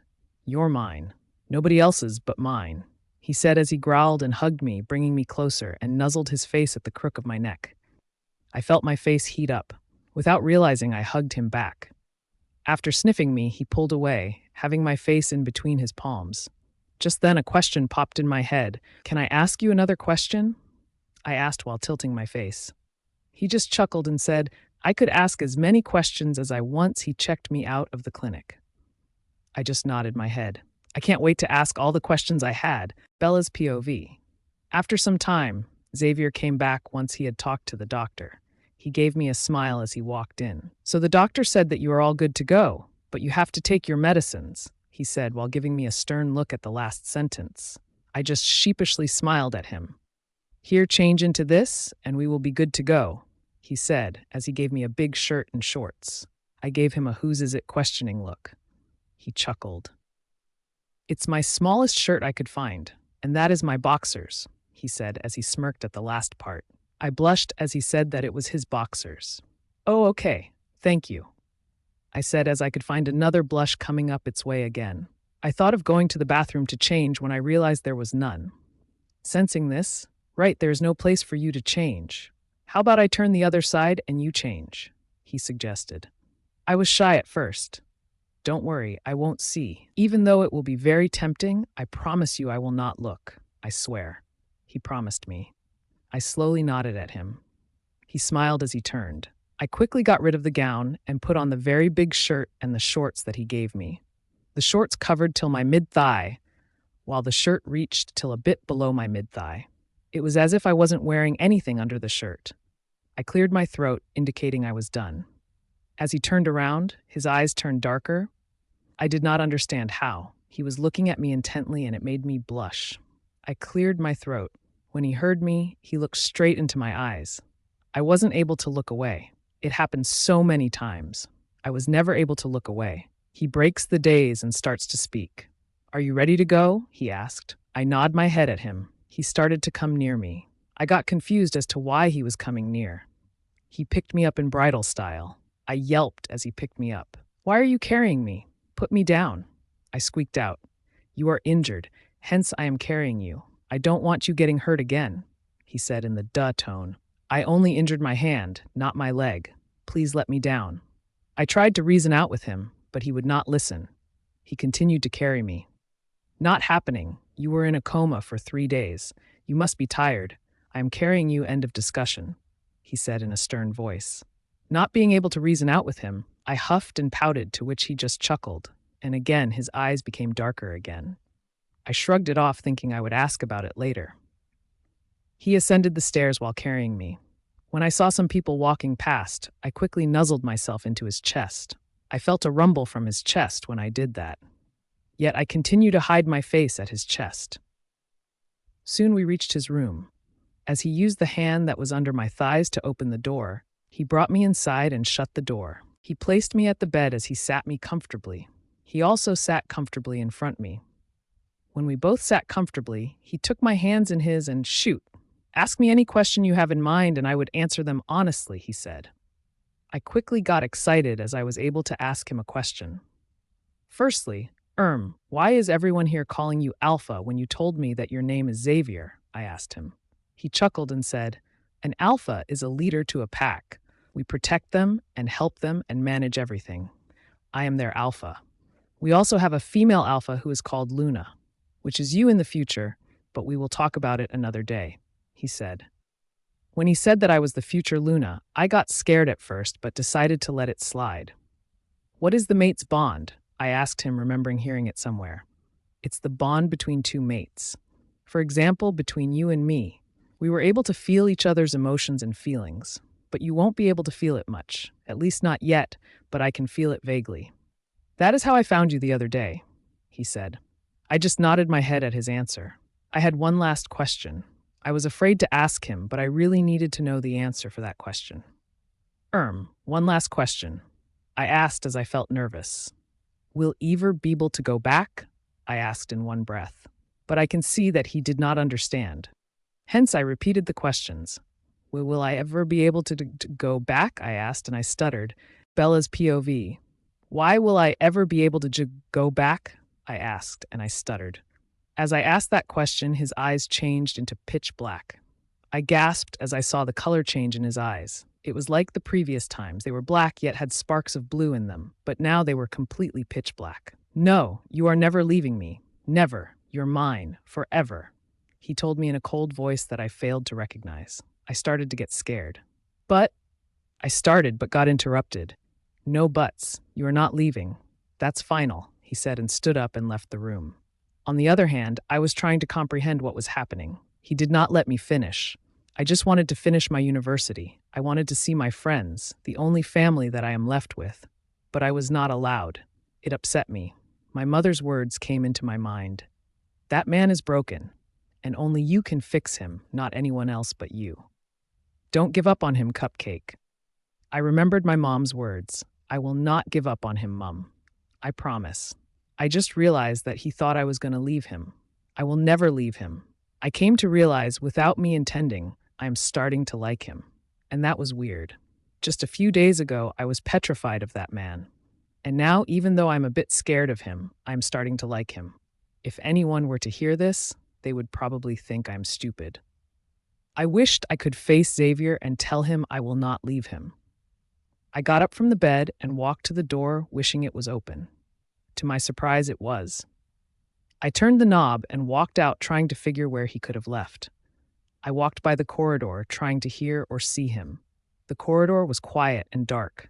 I was barely able to see or hear anything. Just then, I passed by a double brown door. It faintly had light. I heard some whispers coming from the room. I softly knocked on the doors, but did not hear anything back. Hence, I pushed open the open door and entered slowly. At first, I thought there was no one inside due to the limited light and having to see on one. But as I looked closer, I saw a figure standing near the corner of the room. I realized it must have been Xavier, as I recognized his tall and broad figure. He was whispering something to himself. I could not catch what he was saying. I tried to approach him by taking small, tiny steps. After having a safe distance from him, I said as I did not know what to say. I am sure he heard me as he turned around. When he saw me, he was shocked. "What are you doing here? How did you come here?" he asked, shock still evident in his eyes. I came searching for you, and the door to the room was open. I walked down the corridor and saw this door open in the light. Hence, I thought I might find you, I said to him. He was just staring at me the whole time. I did not know what to do. I am sorry that I asked you that question, I said, looking down. I am sorry that I upset him. You shouldn't be the one asking me for forgiveness. It's just that I thought you were going to be leaving me. That thought did not settle well with me, he said as he frowned at the part. I just realized that the thought of me leaving him always has been an issue. Before, if I had the chance to go, then yes, I would have left. But not now. I don't know how to reassure him. As I was thinking, "Are you scared of me?" he asked me as there was evident fear in them. What am I supposed to say to him? Am I scared of him? Yes, his mood changes at random times, but am I still scared of him after seeing him tear up for me? After him saying that he loves me? After him reassuring him that he won't hurt me? No, I am not. And that is what I told him. No, I am not. I told him with confidence. After telling him this, he looked at me with shock. What? You are not scared of me? He asked me. I shook my head at him. He came closer to me, still shocked, evident in his eyes. How? He asked me. I know you wouldn't hurt me. I trust you, I told him. I need him to know that I trust him and that I would never leave him. Soon I was engulfed in a hug. He was hugging me as if I was his oxygen, as if I was the last breath of oxygen that was left in the world. I did not know what to do. I felt tingles at my skin at the touch of our skins. Without me realizing, I was hugging him back. He stiffened at first. He must have been surprised that I hugged him back. He let go of me and pulled back, yet having me close to him. Thank you so much for trusting me. I promise you that I will not hurt you, he said as he cupped my face. His hands were so big compared to my face. I just nodded my head at him. He just continued to stare at my face. Gosh, you are so beautiful, he stated while looking straight at my face. I bushed and faced down. He held my face and made me look at his face. Don't hide your blush from me. They're mine. You understand? He asked in a husky voice. I nodded my head at him. Bella's POV. After nodding my head at him, my stomach grumbled. It has been very long since I ate. I think he might have heard as he chuckled. Well, someone's hungry, I guess, he said as he had a smirk on his face. I just blushed and nodded my head at him. Well, let's go and eat, shall we? He asked, and nodded my head eagerly at him. He just laughed at me. He placed his hand at my back and guided me towards the door. The hallway was quite dark.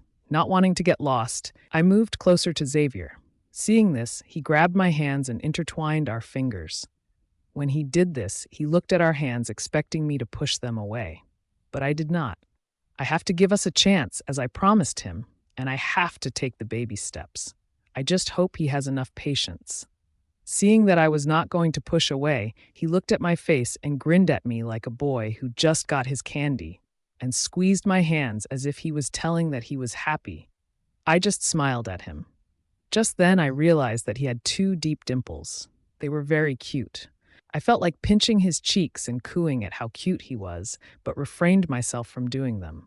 He guided me down the staircase. We walked past the living room and saw that no one was around. I got confused as to why there was no one. Why isn't there anyone in here? I asked, looking up to Xavier. He looked down at me. That is when I realized how tall he was compared to me. He was about 6'0" feet tall when I was about 5'3" feet. Overall, he was very big compared to me. He had broad shoulders and big hands, really tall legs. I was short compared to him. Well, only I used to live here, and sometimes the beta stays in the guest room. My parents live in another house that isn't that far. The rest of the pack lives in the pack house. He explained to me. Oh, was all I said. He nodded his head at me. But now onwards, not only me, but also you will be living with me, he said as he smiled at what he just said. I just smiled at him. Even though I was okay with it, inside I felt a bit of sadness in me. Soon we reached the kitchen. So what do you want? He asked as he went through the refrigerator. Anything that you have, I said. How about spaghetti? He asked. Okay, I replied. Spaghetti it is then, he said as he took out the spaghetti noodles. I did not know how to cook. I took a seat at the counter. Not even for survival. Once I burnt my Maggi noodles and omelet. Can I help? I asked him. Nope, you just have to sit down. I will prepare this in no time, he stated. I just puffed and sat down. Not that I complained. I was not even good at cutting vegetables. Once I tried, they were so badly cut that they weren't able to be cooked. I even cut my fingers. I searched my finger for the scar. It was just a slight scar, yet still could be seen. I chuckled at that. Hearing me chuckle, Xavier turned around. "What were you chuckling about?" he asked. I raised my finger at him and showed him the scar. At this, "I got this scar when I was trying to cut vegetables. The vegetables I tried to cut were not even able to cook anymore. I am so bad at cooking," I said as I smiled at my silliness. But somehow Xavier did not find it funny. Within seconds, he was in front of me. He took my hands and observed my finger that had the scar. A low growl escaped his lips. I got startled. "How could you be so careless? Why did you have to cut the vegetables? Gosh, you are not to cook ever. Not to touch the knives ever. You understand?" he asked as he stared at me. When he asked all of that question, I saw the concern, care, and love he had for me in his eyes. I just nodded my head at him as I stared into his eyes. I just realized the position we were in. He was standing between my legs as I was sitting at the counter. As I realized that, my cheeks start to burn as they start to get red. We continued to stare into each other's eyes. His face started to inch closer and closer. When he was just 3 centimeters away, I realized that he had left the spaghetti. "The spaghetti," I said as I pointed to them. He quickly turned around and looked at the spaghetti. He rushed to the stove. As he used the fork to lift up the noodles, they were not noodles anymore. I laughed at the noodles, and Xavier just turned around and playfully glared at me as he soon started to laugh along with me. After throwing away the useless noodles, he starts to make new one. Soon, he was done with the noodles, sauce, and meatballs. I wanted to help him set up the table when he refused my help. Hence, I just sat down at the chair, waiting for him to finish setting up the table. After setting up the table, instead of going to his seat, he came to me. He grabbed me by my waist using his one hand and pulled me up as he sat down and put me down on his lap. I yelped as he placed me in his lap. I tried to wiggle out of his grip, but his grip only tightened. "Stop moving. Someone is coming alive," he stated. I did not understand. "Who?" I asked in confusion. He just raised his eyebrow at me. I raised my eyebrows back at him in confusion. He just stared back at me, his eyebrows lowered as if he realized something. "You don't know what I am talking about?" he asked me. I shake my head.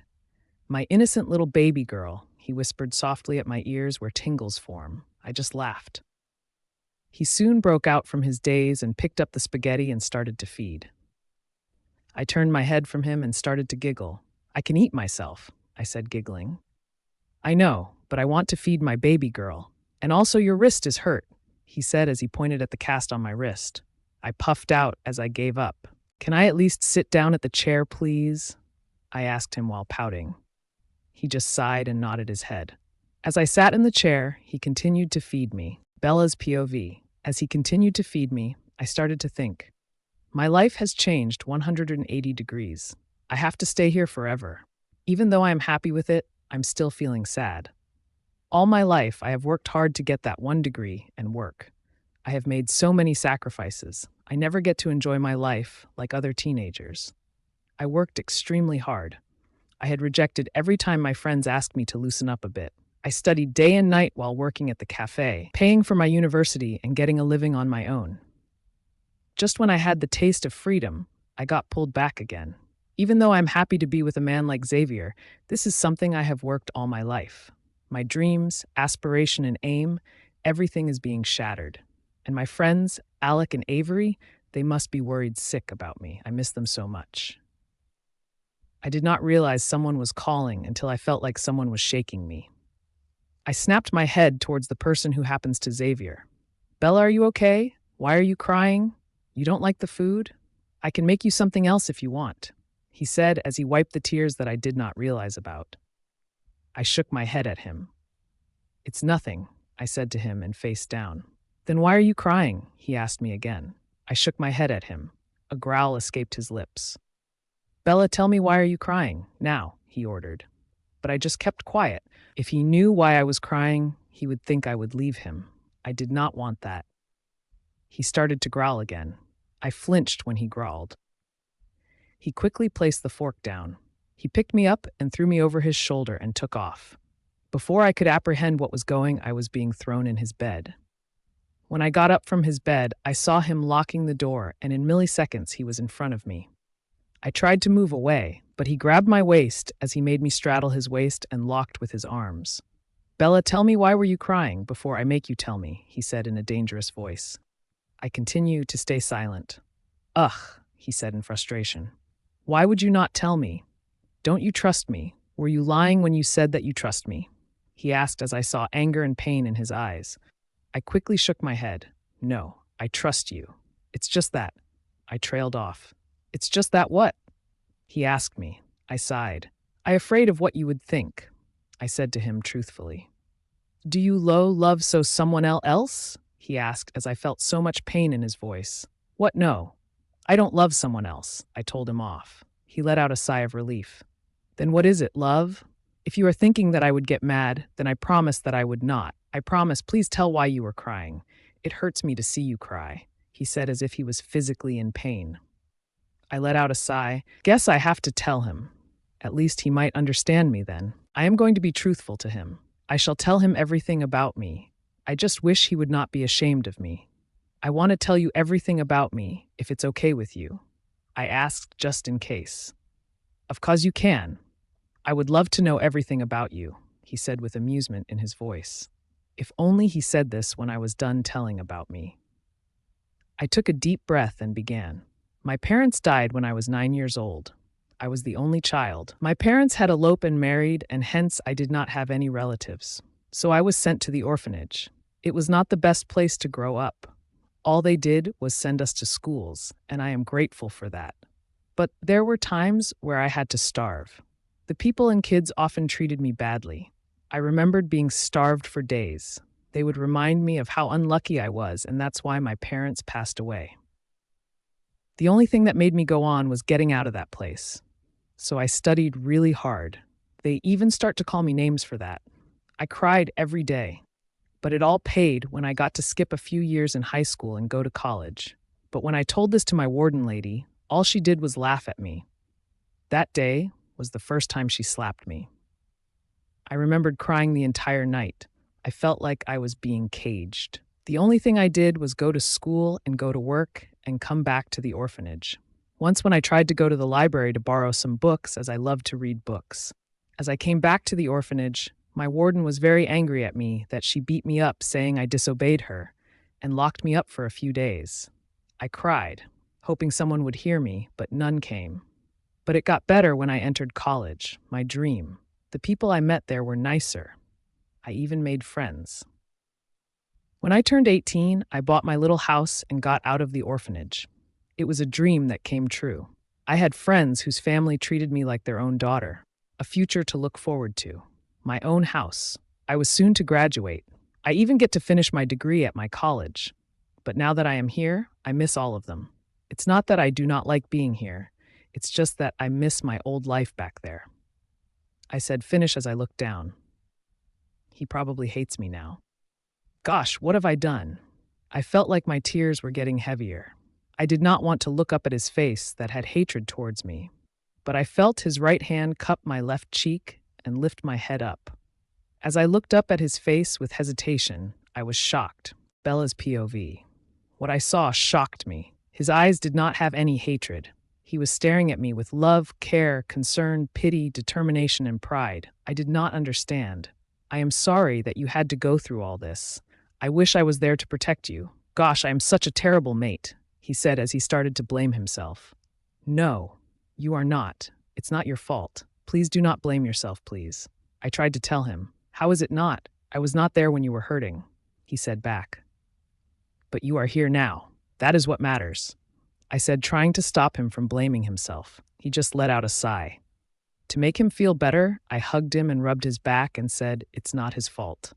He hugged me back tightly and hid his face and sniffed me to calm himself down. I slowly rubbed his hair to comfort him. I was feeling happy all of a sudden, not sad anymore, knowing he was there for me. Suddenly, he started to kiss my neck that was below my ear. I shuddered at that feeling. He continued to kiss me at different places on my neck. He kissed where my neck and shoulder meets. "Xavier," I called out. All of a sudden, he stopped and looked at me. I got confused. "This is the first time you said my name," he said as he smiled. That is when I realized what he told was true. I blushed when I realized that. He cupped my now red cheeks as he started to get closer. I did not dare move. He just kept getting close. Soon I felt his lips on mine. I felt electricity going down my spine. He kissed me slowly and passionately as if to reassure me. He pulled me closer to him. It was starting to get faster and dominating. He grabbed fist full of my hair and held me tight. All I did was hold on to his shirt and stay still. I did not know what to do. It was my first kiss. Sensing I was not responding, he pulled back. "Did you not want me to kiss you?" he asked me as I saw sadness. "No. I did not know what to say." "What is it?" he asked as I sensed worry in his voice. I don't know how to kiss. You are my first kiss," I said as I blushed and looked down. "This is so embarrassing." He pulled my face up as I looked up to see him. "Don't worry, I will teach you everything. I am your first and will be the last," he said in a very husky voice. His eyes got darker. "Why does your eyes get darker? It even got fully black just now." I asked him about the confusion. "It gets black when I am angry. It also gets darker or black when I or my wolf feels lust. When that happens, it will be a bit shiny," he told me. I slightly blushed and nodded my head at him. I started to yawn. "Are you tired?" he asked me. I just nodded my head at him. He got me off of him and went into his closet. Soon he returned with a shirt and a boxer. He handed it to me. I walked into his closet and quickly changed so that I could sleep. As I returned, I searched for Xavier. He came from behind me and hugged. As I turned my head, he gave me a peck in the lips. I blushed and looked away. He just chuckled and guided me to the bed. He tucked the bed out of one side to help me get into bed. After tucking me in, he went into the other side. He starts taking out his shirt. I covered my eyes. "You can see all you want. I am all yours to look." I just shook my head. All I heard was a sigh followed by a laugh. I felt him climbing the bed. His hands took my hands and uncovered my eyes. I looked to see him staring back at him. "In the near future, you will be seeing more than just me shirtless," he said. I did not understand. I tilt my head in confusion. He just sighed. "How innocent are you?" he asked me in a soft voice. I just sheepishly grinned while shaking my shoulder. He lay down while pulling me along with him. I got confused. "Are you sleeping here?" I asked him. "Of course I am," he smiled. "Okay," I said. "Guess giving us a chance means taking chances, too." "Good night, baby girl," he said. "Good night, Sav," I said as I sleep and dozed off. Xavier's POV. "But you are here now. That is what matters," she said as she looked into my eyes to reassure me. I just sighed. I did not know what to say. She suddenly hugged me and rubbed my back and said it was not my fault. It was comforting and soothing. I start to calm down. I hugged her back tightly, like she was my oxygen. I placed my face at the crook of her face and took her scent in. She was rubbing my hair smoothly, making my wolf purr. I was not able to control myself. I placed a small kiss below her earlobe. She shuddered when I kissed her neck. I smiled at the effect I have on her.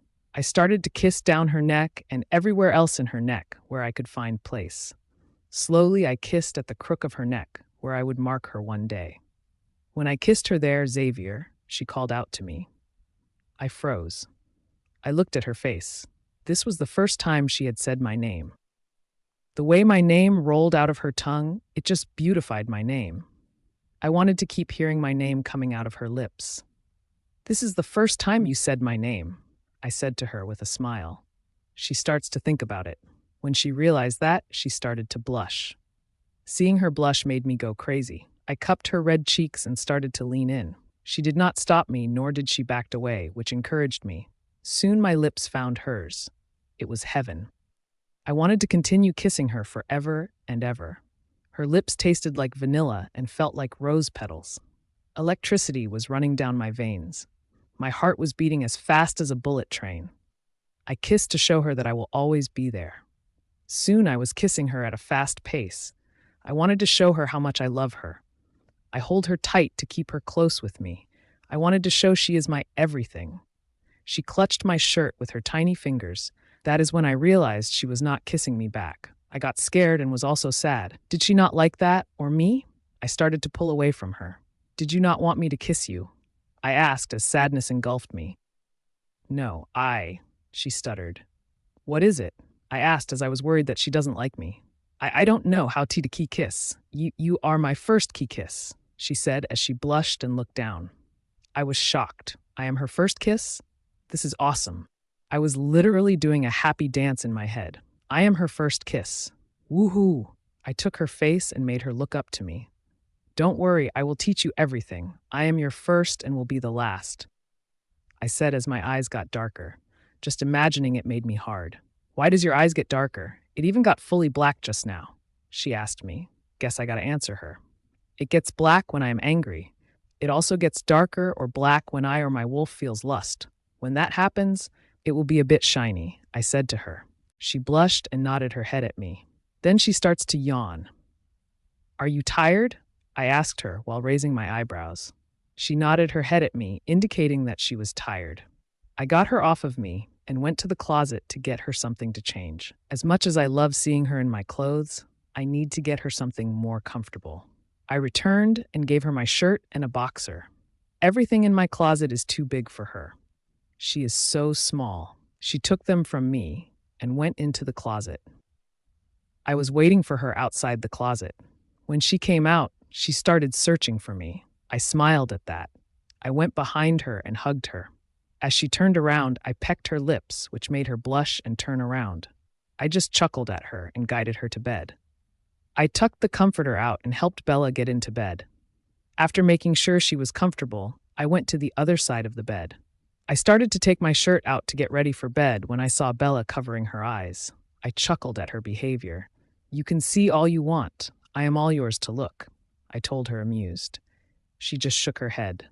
I let a sigh as I started to laugh. I did not want to take off my pants as I did not want to make her uncomfortable. I climbed the bed and was in front of her. I took her hands and uncovered her hands. As her eyes opened, she looked at me. I was staring at her. In the near future, you will be seeing more than just me shirtless, I said to her. She just tilted her head as confusion was evident in her face. How innocent are you? I asked her in a soft voice as I gazed at her. She just shook her shoulder and grinned at me innocently. I started to lay down while pulling her close to me. Are you sleeping here? She asked me. Of course I am, I said while smiling. Okay, is all she said. Yes, she agreed. I was scared that she might push me out of bed, but she didn't. Even if she did, I would have still been sleeping next to her. No way am I sleeping somewhere when I have my gorgeous mate here. Good night, baby girl, I said as I smiled at her. Good night, Zav, she said as she slept. Zav? I like it. She just gave me a nickname. While looking at her, a smile crept up my face. She was so beautiful, innocent, kind, loving, and pure. She looked peaceful when she was sleeping. I started to think about myself. How am I destined to be with a girl as exquisite as her? I am a ruthless and bad person. I get angry easily. I have darkness surrounding me. Yet it feels like she is the one who brought brightness to me.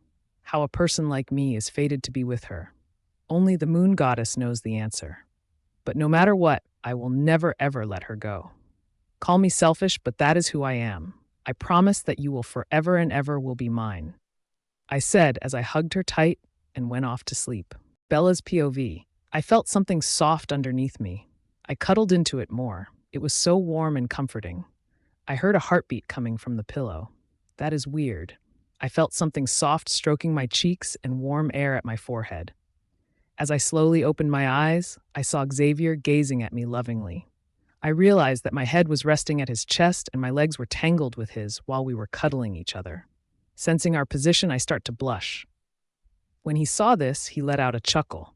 He gave me a peck on my forehead and looked at me again. I was looking back at his eyes. His eyes were so beautiful. They were as blue as the sky. I want to keep looking at them and never look away. He slowly starts to lean in.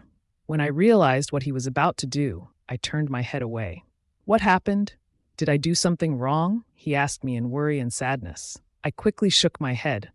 I covered my mouth and said, "Morning breath." I whispered to him.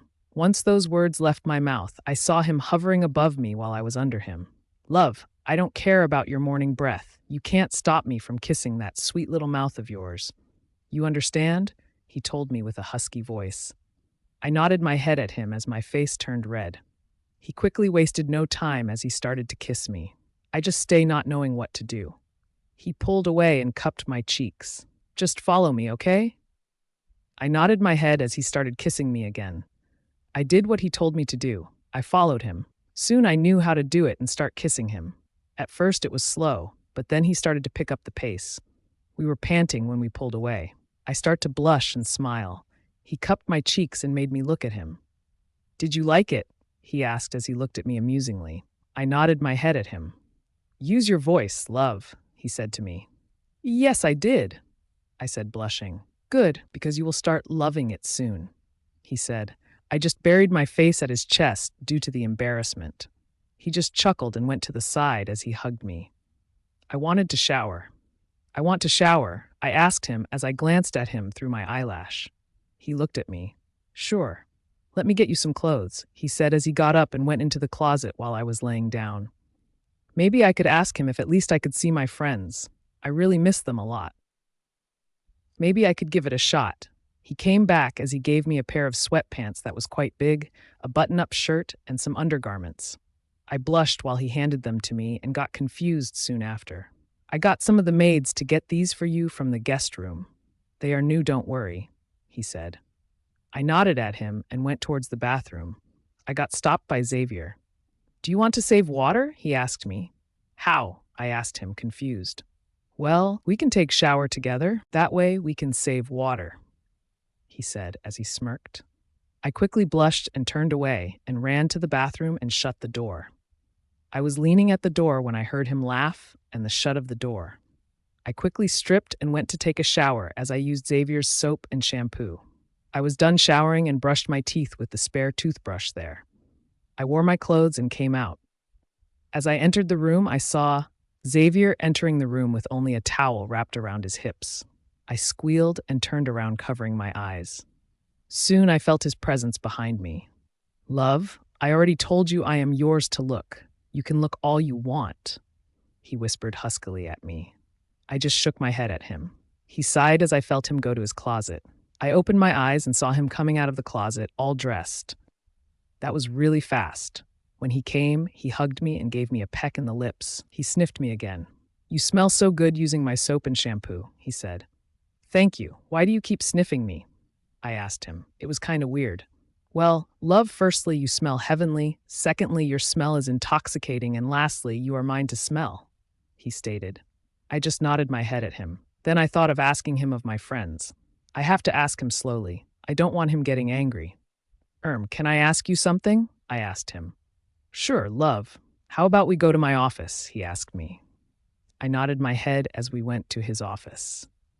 When we entered his office, he went and sat at the chair behind the table. As I was about to take a seat, he asked me to come in front of him. As I reached him, he pulled me into his lap and made me sit there. I tried to struggle out but failed. I let out a puff and gave up. He saw that and grinned and gave me a kiss in the cheeks. "So what is it that you want to ask me?" he asked me as he gave a kiss on my shoulder. I wanted to ask. I trailed off. It was difficult. He saw me struggling as he gave a squeeze in my hand to reassure me. "Can I at least see me friends?" I asked in one breath. "Love, slowly, please," he said as he smiled at me warmly. I took a deep breath. Can I at least see my friends?" I asked in a small voice. I sensed him tense and he started to frown. "Please, I just want to see them and let them know I am okay. I can ask them to come here. You can stay by my side all along. Please?" I asked him to give him my best puppy eyes face, Bella's POV. "Please, I just want to see them and let them know I am okay. I can ask them to come here. You can stay by my side all along. Please?" I asked him to give him my best puppy eyes face. His frown got deeper. "Do you have to?" he asked with the same frown. "Yes, I have to. They are my only family. They were there during my hard times. I miss them also. Please," I begged him. He started to think. After thinking some time, he let out a sigh. He looked up at me before giving out another sigh. "Fine, but I have two conditions," he said strictly. I looked curiously. "What are they?" I asked him. "First, I have to be with you at all times, understand?" he said while raising his eyebrows. "Okay, sure," I said to him. "What's the other one?" "Well, if I say yes, you have to come with me to see my parents," he said very casually. "His parents? What Why? If I get to see my friends, then okay. Okay, I said as I scrunched my eyebrows. Rashad, he sensed my uneasiness. Hey, love, it's okay. They will love you. I can assure you, you are very lovable. I just nodded my head. Okay then, he said. Does that mean I get to see my friends? I asked excitedly. He let out a chuckle. Yes, love. You may see your friends, he said as he kissed my cheeks. I started to squeal and jump in his lap. Thank you so much, Sav, I said as I hugged him. He laughed as he hugged me back. He smiled at me. Sav, I like it. He smiled as he pushed a strand of hair behind my hair. I blushed and looked down. Thank you, I said. You can thank me another way, he said as he had a smirk. How? I was a bit confused. Give me a kiss, he said as he showed me his cheeks. I blushed and shook my head, but he gave me a pouty face. It was really cute that I couldn't say no. As I was about to kiss his cheeks, he quickly turned, making me kiss his lips. Before I could pull away, he grabbed my head and started to kiss, and I let him. Then there was a sudden knock, making me pull away. Xavier let out an annoyed groan. Who is it? He asked harshly. I slapped his arm. Be nice, I whispered to him. It's Noah, the person behind the door replied. He let out another groan and asked him to come. And love, I am only nice to you, he whispered in my ears. I just shook my head and let out a chuckle. Soon a man with dark blonde hair with dark blue-green eyes came in. He looked lean yet strong. I tried to get up to be polite, yet Xavier would not let go. I huffed as I stopped trying. Hello, my friend. Who might this beauty be? He asked as when he saw. I start to blush due to the attention. I also noticed he had a British accent. Xavier cleared his throat. Bella met Noah, my beta. Noah met Bella, my mate. He introduced us to each other. You finally found your mate, and need I add, she is gorgeous, he said. Hi, Bella, it's a pleasure to meet you, he said while giving his hands out. Hi, I said as I hid myself in Xavier. Both of them let out a chuckle. I got embarrassed. Take a seat, Noah, Xavier said while gesturing to him. Noah, can you get Bella's friend immediately? Xavier said while smiling up to me. Sure thing. May I know what college you are from? Xavier gave him my college name. He nodded his head at me. I will take my leave then. See you soon, my friend. And you to my Luna, he said. Call me Bella, please, I told him. Sure, he said as he pat my head. I wished I had a sister who was like you, he said to me. Thank you so much, I said back. Soon he left. Xavier came and hugged me. He froze as he realized something. You did not have breakfast. Goddess, I am such an idiot. He started to ramble. I quickly stopped him from rambling. It's okay. How about we go and eat now? I said as I cupped his face. He nodded his head at me. He got his hand phone and guided me towards the kitchen. I sat at the stool while he started to cook. I realized he had an Italian accent. May I know your last name? I asked him. Sure, love. It's Romano, he said. Oh, so you are an Italian? Yes, love. What's yours? He asked. It Bella Rose Knight, I said as I gave him my full name. Bella Rose Knight. Nice. Well, my full name is Xavier Elijah Romano, he said as he smiled at me. That's a very nice name, I said to him. Thank you, love, he said to me while smiling. In a few minutes, he was done cooking as we started to eat. The food was mothering. I moaned at how tasteful the food was delicious. When I opened my eyes, I saw Xavier staring at me intently. Sorry, the food was just very delicious, I said as I blushed. There is nothing to apologize, love. I am happy you like it, he said while smiling. I started grinning at him. Soon we finished eating. As I was about to take both our plates to clean, he held me. Love, let me wash them, he said as he tried to grab my plates. No, let me wash them since you cooked, I said as I tried to grab his dishes. I will wash them. I don't want to hurt yourself while cleaning them, he said as he grabbed my plates and walked to clean. I started to pout and stomp my foot as I turned around. In a few minutes, he came behind me and hugged me. I just turned my head and stomped my foot. He chuckled at me. Aw, is someone mad at me? He asked as amusement was evident in his voice. I just kept quiet and stuck my tongue at him. How do I make you talk to me? He asked himself as he put a finger on his chin. Soon I was turned around and was being tickled. I fell to the floor as I started laughing hysterically. Stop, please, I cried as I tossed and turned. Say that you are not mad at me, he asked. Fine. I am not mad at you, I said, desperately wanting him to stop. Say that I am the most handsome man in the world. he said as I sensed a smirk growing in his lips. What, no? I said. Fine, he said as he started tickling harder. Oh, okay, fine. You are the most handsome man in the world, I said as I was literally crying due to how ticklish it was. He stopped after that. As I controlled my laughter, I sobered and sat up. I playfully glared at him. He just hugged me and kissed my forehead. I started smiling back. I heard two very familiar voices. Bella? Bella's POV. I heard two very familiar voices. Bella? I turned to the source of the sound. There I saw them. My two best friends, Alec and Avery. I stood up and sprinted towards them and hugged them. We were in a group hug. I was crying. We were smiling at each other. I missed you guys so much, I said as I smiled like a kid just found her parents after years. You have no idea how much we missed you, Avery said. Yeah, you have a lot of explaining to do, girl, Alex said as he raised his eyebrows. Soon I heard a growl and arms were wrapped around me. I saw behind to see Xavier frowning. Mine, he snarled out at Alec. When I look back at both of them, they have given me the look which says, explain now, I sighed. Xavier met my friends Alec and Avery. Guys meet Xavier, I said. Xavier just nodded at them, while they just nodded their head back awkwardly. Xavier dismissed the two people that were standing behind Avery and Alec. We stood there awkwardly. So why don't you take a seat first? I told them as I pointed the couch to them. They muttered an okay and went and sat. I grabbed Xavier's arm. Am I allowed to tell them about you? I whispered to him softly. He sighed. No, you are not allowed to. I am sorry, he said as he cupped my cheeks. I nodded in understanding. We both walked over to them and sat down at the couch that was opposite them. How are you, Bella? Alec asked as there was worry in his voice. I am fine, Alec, really, I said as I gave her a reassuring smile. So do you want to tell us what's going on? Avery asked me. I have no idea what to tell. Sensing my distress, Xavier cleared his voice. Bella has a threat, hence she has to stay here for the time being, he said in an oddly calm voice. Not only did my friends were looking at him with an open mouth, so was I. What? Avery asked as she was still in shock. She won't be able to return back. I had no other choice but to go with the story. I sighed. Yes, I do. They were both looking at me worriedly. How? Alec asked. We are not sure, but we will find out soon. I nodded at his statement. Then how about graduation? Avery asked me. I looked at Xavier for an answer. She will make it. I will assure that, he said as he eyed me. I broke into a smile. Really? I asked him with excitement. He nodded at me. I quickly hugged him. Thank you, I said to him. He chuckled at me. You are very much welcome, he said.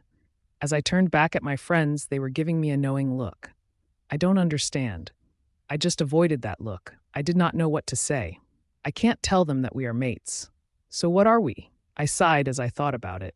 I saw Xavier glaring at Alec while Alec was talking to Avery. Why are you glaring at Alec? I asked Xavier. He is a guy and he hugged you. He touched what's mine, he said as he scrunched his eyebrow. Don't worry, he is gay, I whispered to him. I saw him visibly relax. I just laughed at him. Hey, Za, I heard Noah's voice. As I turned around, I saw Noah and another guy staring at my friends. Before I could process anything, both of them were hugging both of my friends.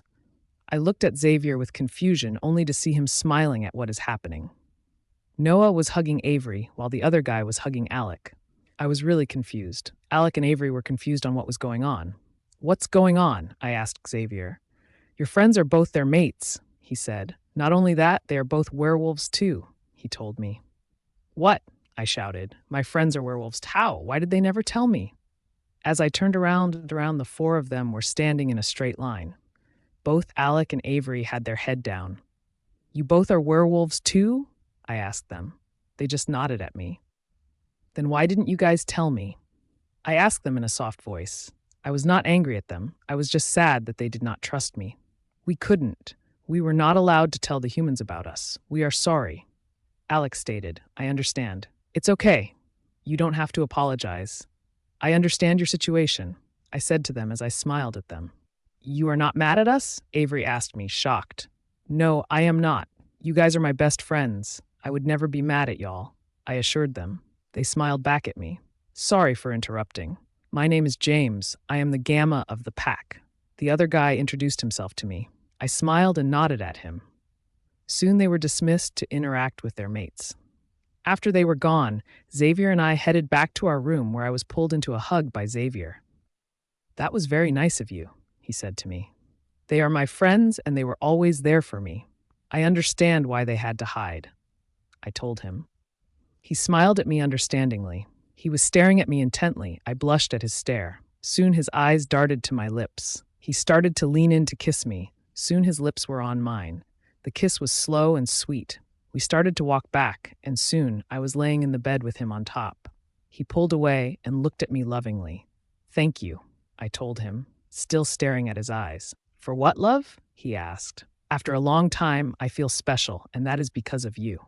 So thank you," I said as I smiled at him. "You are always special to me, love. Always," he said as he cupped my cheeks.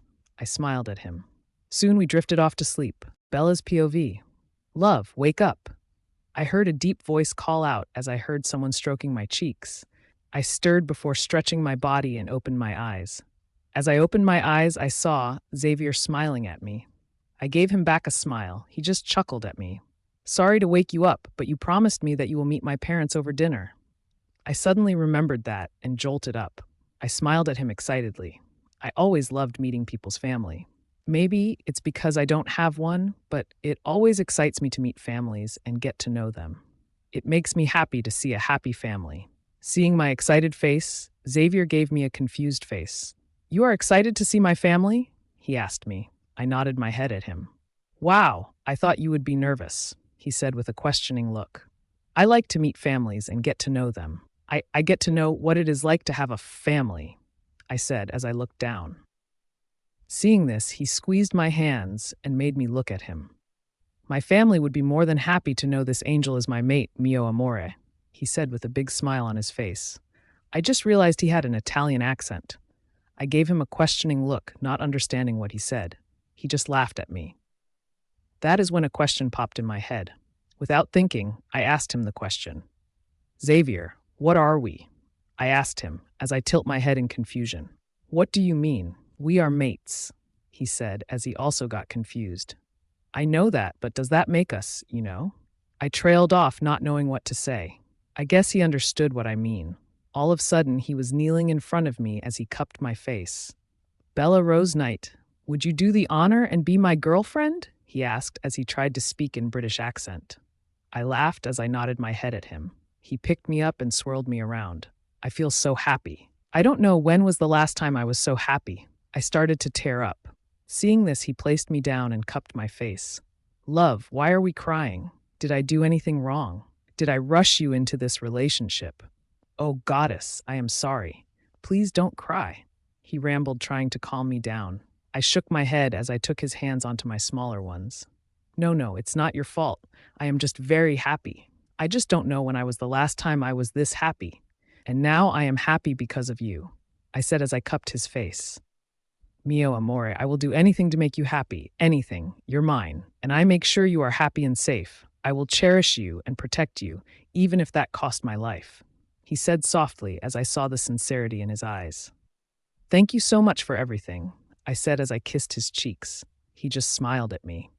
After some time, we went to get ready to meet his parents. Xavier went to the guest room while I got ready in his room. After taking a quick shower, I tied the towel and went to the closet only to gasp at it. One side of the closet was male clothing, while the other side was female clothing. I start to wonder when Xavier did all of this. There were even jewelries. I walked over and grabbed undergarments and wore them. It was so difficult to choose what to wear. Everything looked so elegant and expensive that I was scared that if I wore it, it would get tainted. I chose a simple pink dress that went mid-thigh. It was lace at the top and flowy in the below. I smiled at it and went out. I wore some mascara and applied mascara. I tied my hair in a high ponytail. As I finished, I heard a knock. I went to open the door. As I opened, I saw Xavier in a sky blue shirt and a white jeans. As he saw me, he stood still with his mouth apart. He was looking at me intently as I stood rooted and started to blush with the way he was looking. I cleared my throat, and soon he was back from his trance. "Bella, you look exquisite. Gosh, you look breathtaking, mio amore," he said in a deep, husky voice that it made me have shivers. "Thank you," You look very good too, I said as my cheeks hurt from all the blushing. As I look into his eyes, I feel so many emotions: proud, love, adoration, desire, and lust. The longer we stand here, the more tension fills the surroundings. I cleared my throat to get his attention. We should get going, I said as I got his attention. When he recovered from his trance, yes, we should, he said as he rubbed at the nape of his neck as I saw his cheeks turn red. I covered my giggle with a cough. He held his hands out for me to take. I grabbed his arms instead and grinned from ear to ear with excitement. Seeing this, he started to pinch, cooing about how cute I was. I just swat his hands away in embarrassment. Soon we got into a black car, which looked like a sports car, and drove to his parents' house. Once we reached there, which was only 15 mins, Xavier guided me out and we walked to the porch of the house. It was a bit smaller compared to Xavier's house. As Xavier knocked, a few seconds a lady opened the door. She bowed at Xavier, inviting us inside. Saying I was excited to meet Xavier's family would be an understatement. Soon we were in the living room. Mother, father, we are here. Xavier called out for his parents. It was weird that he was formal with his parents. I shrugged it off for now. I heard the shuffling of feet and saw a couple coming towards us. But what I did not expect was the both of them had a shocked, not surprised, but a shocked face. The woman dropped flowers she was holding onto the floor. I did not understand what was going on. Bella's POV. I was staring at the couple that was standing in front of me in confusion. Not only me, but also Xavier. On the other hand, the couple was looking at me with shocked faces. You're... Xavier's mom asked no one in particular while pointing at me. Hi, I waved awkwardly, not knowing what to say. Seeing this, Xavier spoke up. Love, meet my parents, Raffaele and Aurora Romano. Father, mother, meet my mate, Bella Knight. As soon as my name left Xavier's lips, both of them gasped. I did not understand what was going on. Dear, if you don't mind, may I know your parents' name? Xavier's father asked me. I nodded my head. Diego and Chiara Knight, I said, as with confusion. When they both heard that, they visibly stiffened. Oh dear, you have no idea how long we have been searching for you, Xavier's mum said as she came and hugged me. I looked at Xavier with confusion as he looked back at me with the same confusion expression. Mother, father, what is going on? Xavier asked them. Come and sit down with both of you. We will explain, Xavier's father said. Xavier's mum let go of and went to stand beside her husband. Xavier nodded his head as he guided me towards the couch. Xavier's parents sat beside ours. We stared at each other as I felt the tension build in the room. So do you want to tell me what is going on? Xavier asked as he raised his eyebrows at them. Both of them sighed. Okay, I know this is not going to be easy for you both, but you guys should be strong, okay? Xavier's father asked. We both just nodded our heads. Okay. Son, do you remember about 9 years ago, you have lost you memories that happened for 6 months before, and we told you fell down the stairs and had hit your head? He asked, wanting to know if Xavier was following. Xavier nodded his head. Well, don't get mad, but that is not what actually happened, Xavier's father told, and I felt Xavier tense. I gave his hands a squeeze to calm him down. You see, we know Bella's parents 5 months before the incident. Bella's dad and I were business partners. Soon we were friends, so were Aurora and Chiara. On that day of the incident, we were driving back from the city and back home. Bella was home with a babysitter since she was not feeling well, while the 5 of us were in the car. We were chatting happily while you were sleeping in Chiara's lap. She was very fond of you. Both Chiara and Diego were, but unexpectedly, out of nowhere, a lorry came. Both Aurora and I were sitting in the front, and hence we flew out of the vehicle. But both Chiara and Diego were stuck. Aurora was unconscious while I was unable to move as my legs stuck in between 2 rocks. Chiara, Diego, and you were stuck in the car. After struggling, Diego managed to get out. When he was about to help Chiara, she insisted on saving Xavier, who was unconscious. After helping Xavier and putting him to safety, Diego went to help Chiara, but unexpectedly, Xavier's dad trailed and consoled his wife, who was sobbing. The car exploded, and both Bella's dad and mum died. After that, we tried to search for Bella, but she was gone. We are so sorry. Xavier's dad said finish, and both had their heads down. I did not know how to react. I never knew what had happened to my parents. All I knew, they were in an accident. Now that I knew what happened, I did not know what to say or do. As I turned around to see Xavier, I got startled. His eyes were dark. They held anger, no rage, disappointment, betrayal, sadness, and ashamed. His hands were no more in mine. Soon he took off in his inhuman speed up the stairs. I was shocked, but I understand he needed time. As I turned around to look at Xavier's parents, they looked at me with sadness. "We are so sorry. We tried to search for you, but up to no vein. We are really sorry, but we are always grateful to your parents.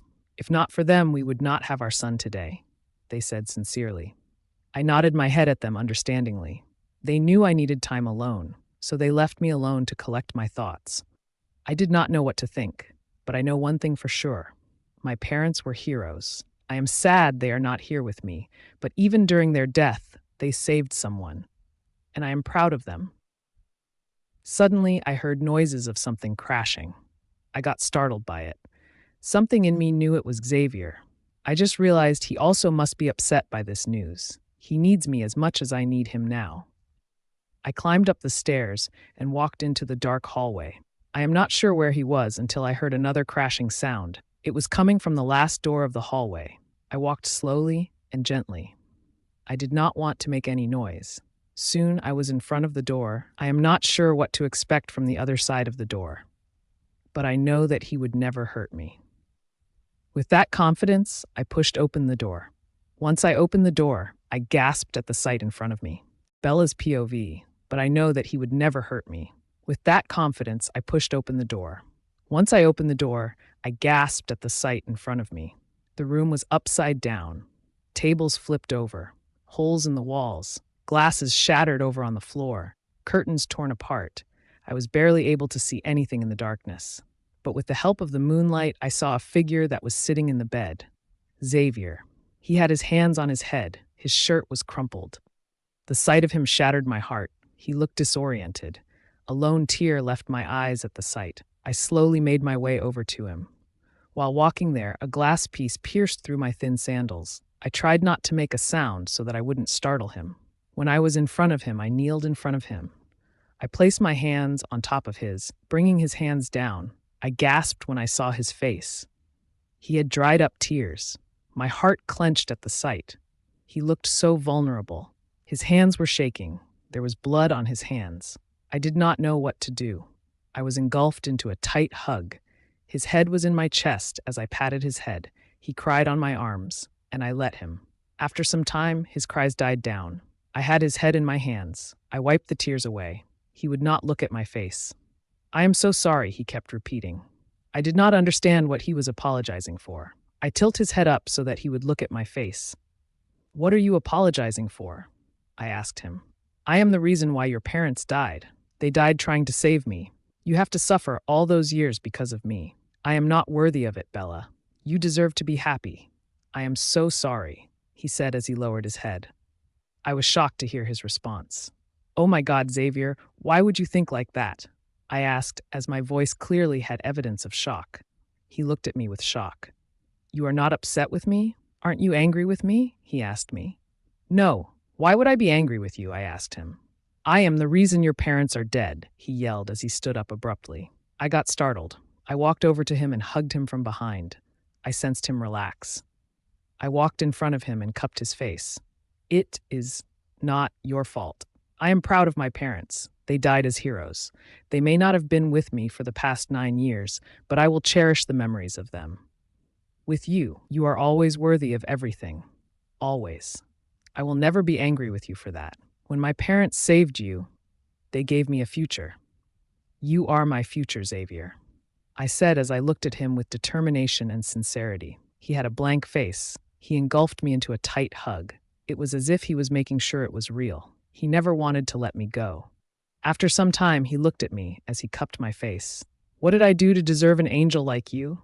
he asked more to himself. I just smiled at him. We sat in his bed as he hugged me while I sat in his lap. Suddenly, I had a thought. "Xavier, may I ask you something?" I asked him. "Sure, mio amore. Anything," he said as he rubbed my cheeks. Can you forgive your parents?" As I said this, he tensed. "Please. You have no idea what they must have to go through all these years, how worried they must have been, How sad they must have been to have their son be cold and formal with them. Your mum must have yearned for your love. Promise me you will build your relationship with them. For me, you have what I don't. Don't take it for granted. I said to him with hope in my eyes. He nodded his head at me. Promise? I asked as I showed him my pinky finger. He chuckled before intertwining his finger with mine. Promise. I squealed and hugged him as he hugged me back. Suddenly my stomach growled. I blushed in embarrassment. He chuckled at me. Let's get some food for my baby girl here, shall we? He asked. Teasingly, I hid my head in his chest, embarrassed. He grabbed my hand and intertwined our fingers. Shall we go, my girlfriend? He asked with proudness in his voice. I blushed and nodded my head. We headed towards the dining area where his parents were. As they saw us coming, they stood up. I squeezed Xavier's hands, reassuring him. He let me go and went to hug his mum, which caught her by surprise. After she recovered, she hugged him. Xavier's father went to them and hugged them. They looked so nice as a family. Both of them mouthed me a thank, which I nodded my head at them. They pulled apart. Does this mean you forgive us, son? Xavier's mum asked. Yes, Mum, he said as there was no formality in his voice, in which her face brightened. Can we have dinner now, Mum? Xavier asked while he came to me and took my hands in his. Of course, my dear. Where are my manners? Please take a seat. Soon a lady came and served all of us. I smiled at her, which she returned to me with. We were eating in comfortable silence until Xavier's mum spoke. So, son, have you completed the mating process? And when she said that finish, I heard Xavier cough while I sat there not understanding Bella's POV. We were eating in comfortable silence until Xavier's mum spoke. So, son, have you completed the mating process? And when she said that finish, I heard Xavier cough while I sat there not understanding. Xavier looked up from his plate while his father looked nervous sitting there. Mum, Xavier whispered, yelled at his mother, and looked at me. I just gave him a questioning look. His mother found this amusing as she just chuckled. What? I want my grandchildren, she said as she gave an innocent look. My eyes went wide as the saucers. I looked between his mother and him. I blushed and faced down. Darling, I think you should calm down, Xavier's father told his wife. She just pouted and continued eating. Well, that escalated fast. Soon we were finished. We went to the living room with Xavier's phone. He excused himself and kissed my forehead and went off to answer. After he went, his parents turned to me. Thank you for forgiving us, dear, his mum told me. Also, thank you for changing him to be a better person, Dad said to me. No, Mrs. Romano, it's not your fault. Also, he was always a kind-hearted person. It is just he did not know how to show. You don't have to thank me, Mr. Romano. Oh, please call us Aurora and Raffaele, dear, Xavier's mum told him. I bit my lips, wanting to ask them something. If you don't mind, can I call you Mum and Dad? That is if you are okay with it, I quickly added. They smile at me. It would be an honor, Dad said as he smiled at me. We started to converse when Xavier came in. We should be heading back. It is starting to get late. Dad and Mum nodded their understanding. As we were to leave, bye, Dad. Bye, Mum. I waved to them. Bye, kids. Come back soon, Mum said, which made Xavier scoff. We are not kids, he mumbled to himself. I hit his arm playfully. He turned and gave me a grin and picked me up and carried me towards the cars. I squealed and pouted to let me down, but he just kissed my forehead. Soon we were in his car driving back home. I fell asleep in the car. I wake up to someone carrying me. When I opened my eyes, I came face to face with Xavier's enchanting eyes. I snuggled closer to his chest. It was so warm and safe. Once we were in the room, he laid me down and got me my pajamas. I shook my head at him. You don't want to change into your pajamas? He asked me quizzically. Not that. I don't want this, I said to him. Then what do you want? I bit my lips. If you don't mind, can I have yours? I feel comfortable in them, I said nervously. He grinned at me. Of course, I love it when you wear my clothes. It shows that you are mine. As he said this, I realized he was just inches away from my face. I blushed and turned away. He chuckled and went to grab his clothes and handed it to me. I grabbed them and went to change. When I came back, I saw him sprawled in the bed. I went to bed as I lay down with my cheeks in his chest, which he had a shirt on, luckily, and his arms around my waist, bringing me closer. He took a lock of my hair and swirled it around his fingers. Suddenly, a question popped in my head. Xavier, can I ask you a question? I asked him. Sure, love. What is it? He asked as he looked down at me. What is the mating process? I asked as I felt him tense. Love, let's discuss it another day, shall we? He told me. But I sat up and crossed my arms as a pout formed in my lips. I shook my head, wanting to know now. He sighed. Fine, but don't freak out. Promise me, he said as he looked at me unsure. I nodded my head at him and intertwined my pinky finger with his. Okay, the mating process is when I bite at the crook of your neck to mark you as mine. It shows other wolves that you are mine. Your scent will change, he said. When he said this, I looked at with wide eyes. Will it hurt? I asked him. It will only stink at first, and then it will turn into pleasure. I will make sure it won't hurt you much, he said to me. Then after that, we might have to. He trailed as he rubbed at the nape of his neck. I raised my eyebrow for him to continue. When he said as I blushed and face down, which made my hair fall as a curtain from him seeing my crimson-red face, he picked me up as he made me sit. Don't hide your blush. It makes me proud, knowing I am the one who caused that, he said in a husky voice. I nodded my head at him. Then after that, you would have your own wolf. To finish the mating process, you would have to mark me. He said finish. As soon as he said finish, my eyes were as wide as bubbles. Seeing this, he just kissed my nose, which made me giggle. Soon his lips found mine. As he kissed me, he hovered above me. He started to kiss me from my cheeks to my jawline, as he trailed off to my neck. Soon I felt his teeth grazing at my skin. That is when I realized he wanted to mark me. But was I ready for it? I don't know. I pulled away, which agitated him to pull me closer. But I kept pulling him. Xavier, please. I am not ready, I said. As I say this, he pulled away. He looked up at my eyes as if he was searching for something. He sighed and pulled me into a hug. I am sorry, I whispered to him. He just nodded his head and pulled me close to him. I felt really guilty, but I was just not ready yet. Maybe I was. But I want to make sure that I love him with all my heart and being. And I will. Bella's POV. I sighed deeply as I sat staring out of the window. It has been 1 week since I last saw Xavier. After the incident that night, I did not see him.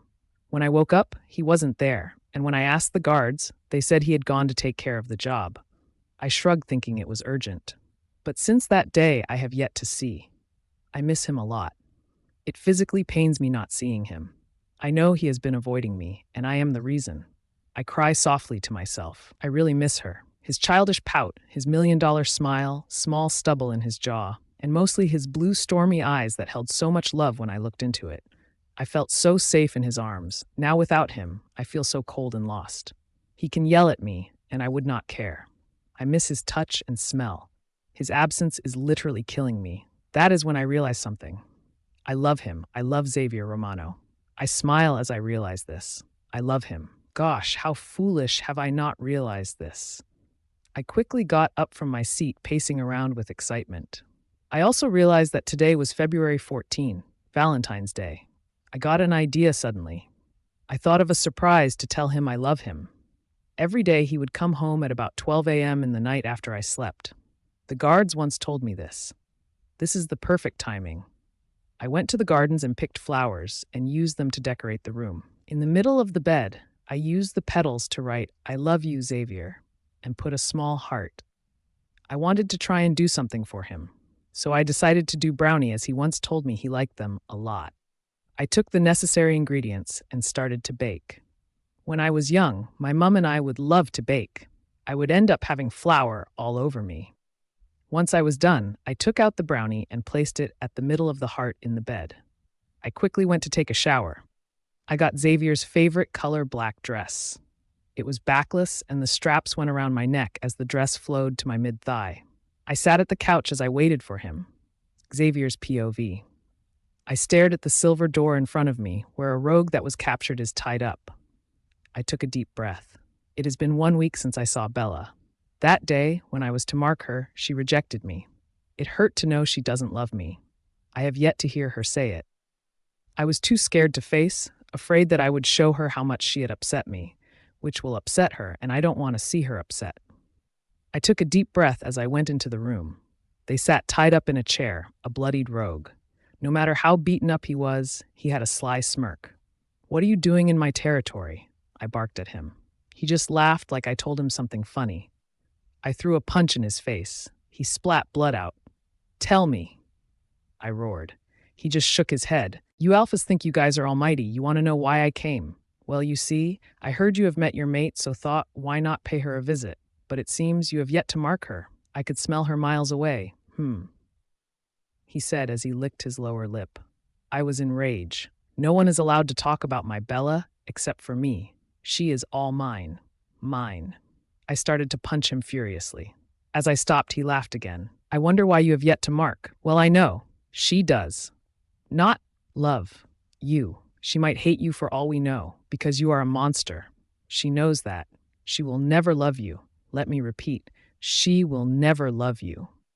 He all but yelled at me. That was the limit.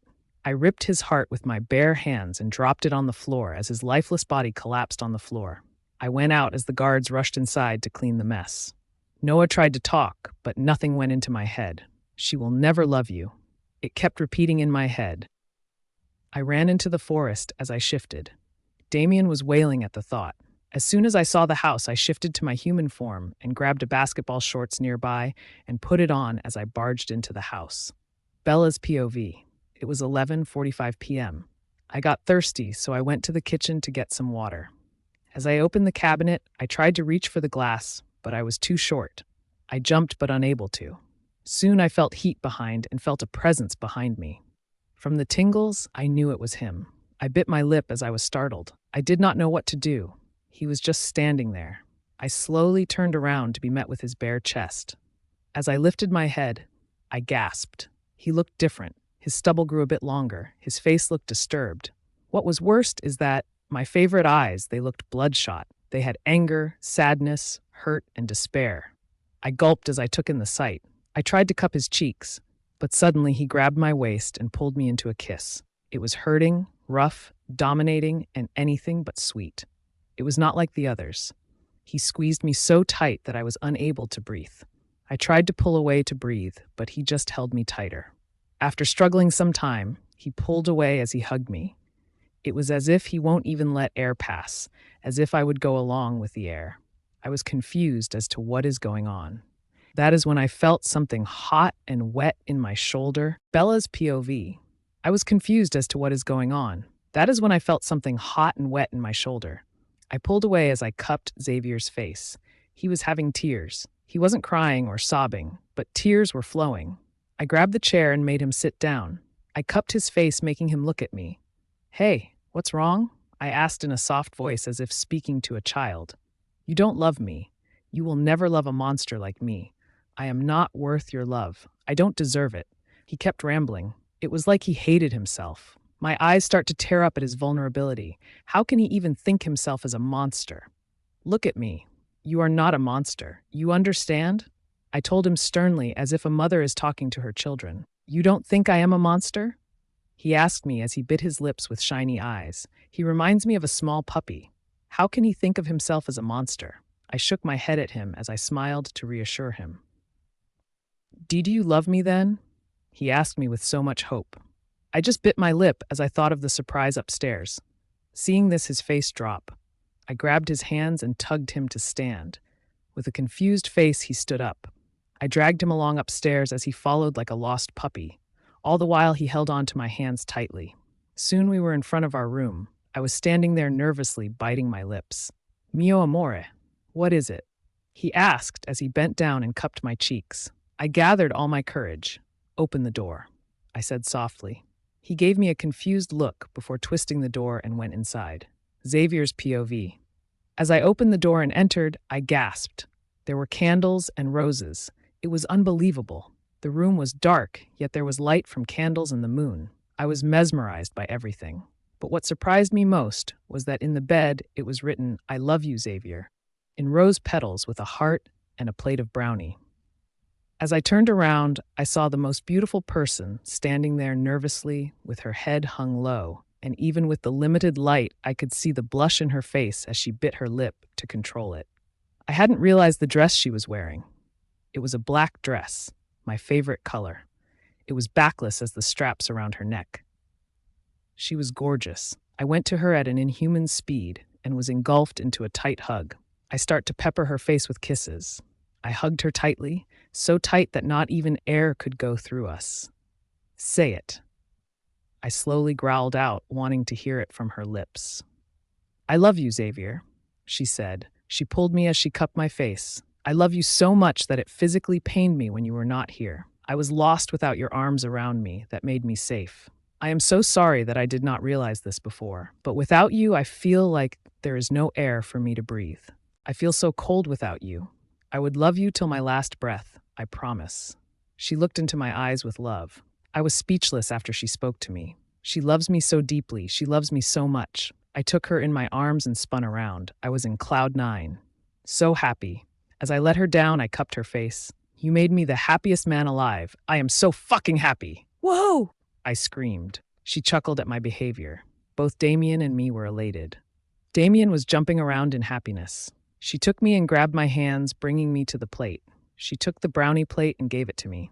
As I saw it, I grinned and encouraged me to eat it. I took the brownie and bit it, and should I say it was luscious. It was so tasteful. I have never eaten something so tasteful. The inside of the brownie was like chocolate fudge. I turned to look as she was anticipatingly looking at me. Love, who did this? It's delicious, I said as I took another bite. She bit her lips.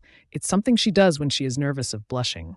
I did this. When she said, I paused. You did this? I asked her again. She nodded her head. Love, this is amazing. Gosh, you must do this every day. When did you learn to bake? I asked as I got over excitement. When I was young, my mom and I would bake this. I still remember when my father would always pout when my mother said she can't bake for him. Whenever my mother and I bake, I will be covered in flour that my mother will laugh till she falls to the floor, she said, finishing as I saw her eyes twinkle as she remembered those times. In order to make her comfortable, I start asking questions. So what else does my angel bakes? I ask as I raise my eyebrows at her. Well, chocolate cookies, cupcakes, and my favorite, chocolate cakes, she said as she glee in excitement when she talked about the chocolate cake. One day you should make all of them for me, I said as I grabbed the plates and placed it at the side table. I pulled her close to me and hugged her. Bella's POV. As Xavier pulled me into him, he hugged me as I sat in his lap with my back pressed against his chest. He started to kiss my neck. Without knowing, I let out a moan. Gosh, you have no idea how much I missed you over the week, he said in a husky voice that sent a shiver. I just hummed for a response. Bella's POV. Without realizing, the words came flying out of my mouth. Mark me, Xavier. Xavier froze upon hearing the words. Soon I was turned over and I was straddling Xavier. Mark me, I said as I smiled softly and cupped his cheeks. Are you sure? It's okay if you are not ready, he said as he tried to make sure I was ready. I just smiled at him. I am sure. I love you. I will always love you, and I want you. Nobody else but you, I said as I kissed his cheeks. Soon I saw a full-blown smile that reached his eyes. It was like a kid just got his cotton candy. Thank you so much, mio amore. You are so right. You are mine. Mine, he growled at the last. Yours, I said, smiling at him. Before I mark you, someone wants to meet you, he said as I tilt my head in confusion. Who? I asked. My wolf wants to meet you so badly. When he said, my eyes became wide. Hey, it's okay. He is very nice. He would never hurt you. He loves you as much as I love you, he said as he reassured me. I nodded my head. He smiled at me softly. Soon I saw his blue eyes change into dark black ones. Those eyes were so captivating. I was staring at them. I did not realize the same pair eyes were looking back at me. I blushed as I squeezed out a hi. Hi. It was so soft that I doubt he could hear, but with his werewolf instinct, I am sure he had. Ciao bellissima, he said as I tilt my head in confusion and start biting my lips. When he saw me biting my lips, he let out a growl. Don't do that, babe, he said in a really husky, deep voice. I nodded my head at him. What's your name? I asked him as he stared at me. Damien, babe, he said. I blushed at the endearment. He suddenly started to lick my cheeks, which caused me to giggle.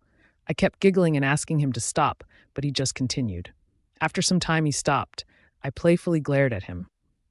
Bad Wolfie, I said as he started to pout. He looks like a small, cute puppy. I grabbed his cheeks and pinched. I really couldn't resist. He just grinned like crazy. I shook my head. He then engulfed me into a hug and started to sniff me. You smell so nice, he added. He pulled away. He took my face and cupped it. I love you, my little mate, so much that I will protect you from all the evil. Xavier and I would never let anything happen to you. We promise you with our heart, he said as I smiled tenderly at his words. May I kiss you? He asked me as he looked in between my lips and my eyes. I blushed and nodded my head. As soon I nodded my head, he had his lips on mine. It was slow at first, but soon it became fast and dominating, yet his hold was soft, like as if he would break me. I looked at him confused. He smiled at me. Xavier wants you back and wants to mark you, he said as I nodded my head in understanding. Until next time, babe, he said as his eyes turned back to blue. Xavier, I called to make sure. Si amore, he spoke in Italian again. I puffed in annoyance. Then I got an idea. Te amo, I said as he scrunched his eyebrow. You know Spanish? He asked in surprise. I nodded my head at him. You speak in Italian and I don't understand, so I spoke in Spanish so that you won't understand, I said proudly. ¿Quién dijo que no entiendo español? Who said I do not understand Spanish? He said as I got surprised. You know Spanish? I asked in shock. He nodded his head. Not fair, I said and turned myself as I pouted. He just chuckled as he started to kiss me. I found myself laying under him as he hovered over me. He trailed the kiss from head, nose, lips, cheeks, jaw, and finally my neck, where he said he will mark me. After the nibbling and kissing that part, he looked up at me. Are you ready? He asked. I nodded my head. Soon I found his canines digging into my skin. It was a stinging pain at first, but soon I was washed over with uncontrollable pleasure. After a few seconds, Xavier pulled away. He licked over at the wound as blood stopped oozing. I feel myself getting tired. Sleep, mio amore, Xavier said as I let sleep take over me. The last thing I heard was, Ti amo, I love you, Bella's POV. I flickered my eyes open as I rubbed my eyes. I came face to face with Xavier's chest. I felt warm and comfortable that I did not feel like waking up. I snuggled closer to him as his grip on me became tighter. Good morning, beautiful, I heard someone say. I opened my eyes to see Xavier's eyes closed. I got confused. He snuggled closer to me. You smell so nice, love. I heard again, yet his eyes were closed. I start to panic. He quickly opened his eyes. Love, don't panic. It was me, he said as he tried to calm me. I found myself calming down. But your eyes were closed and your lips weren't moving. I said it was becoming confusing. He just chuckled. I was talking to you through the mind link, love. I got confused again. It means we are able to communicate through our mind. For now, you and I will share a link with me. After you shift, you will be able to share a link with the pack, he explained. I made an understanding face. He just smiled at me. Do you want to do anything today? He asked me. I started to think. I want to go home, I said. I wanted to take my things. I saw him visibly tense. This is your home, he said as he roared at the last word. I shivered as he scared me a bit. When he saw this, he quickly softened. He cupped my face. I am sorry, love. I did not mean to scare you, he apologized. I sighed. I am the person who should apologize. I am still getting used to everything. I just wanted to get my things. My parents' photos are over there, I said as I lowered my face. I heard him sigh and become stiff. He held my chin gently and raised my face. I am sorry. I did not realize that. How about I get someone to get them? Is that all right with you? He asked as he had a soft smile. I nodded my head at him. He smiled back. His smile was so beautiful. It was alluring and captivating. It actually brightened my day. He started to stare at my lips. I blush at it. Soon his lips were on mine. He starts to kiss me softly, but then it turned dominating. It made me dizzy. It felt as if he was curious. I don't know what he was curious about. It made me wonder. After some time, he let go. Do you want to go and grab breakfast? He asked me. I want to shower first, I stated. Sure. Let's go clean up, shall we? I nodded my head. I grabbed some clothes and went to bathe while Xavier went to go shower at the guest room. It took me a lot of convincing. He was reluctant to let me go. After taking a shower, I came. As I came out, I squeaked as two arms came snaking around my waist. I guessed with tingles that it was Xavier. What are you doing here? I asked. I realized that he had yet to bathe. I could not bear the distance being away from you, he said as he nuzzled his neck. I let out a giggle. I shake my head at him. Go and take a shower, I said as I tried my best not to laugh out loud. He shook his head in disagreement. Please, I am hungry, I said, knowing he would not disagree. He sighed. Okay, don't leave, stay here. He finally agreed. I nodded my head at him. He gave my forehead a peck and went to shower. As he left, I felt cold. I missed him already. The marking must have had an effect. After 7 minutes, Xavier came back. That was fast, I told him to tease.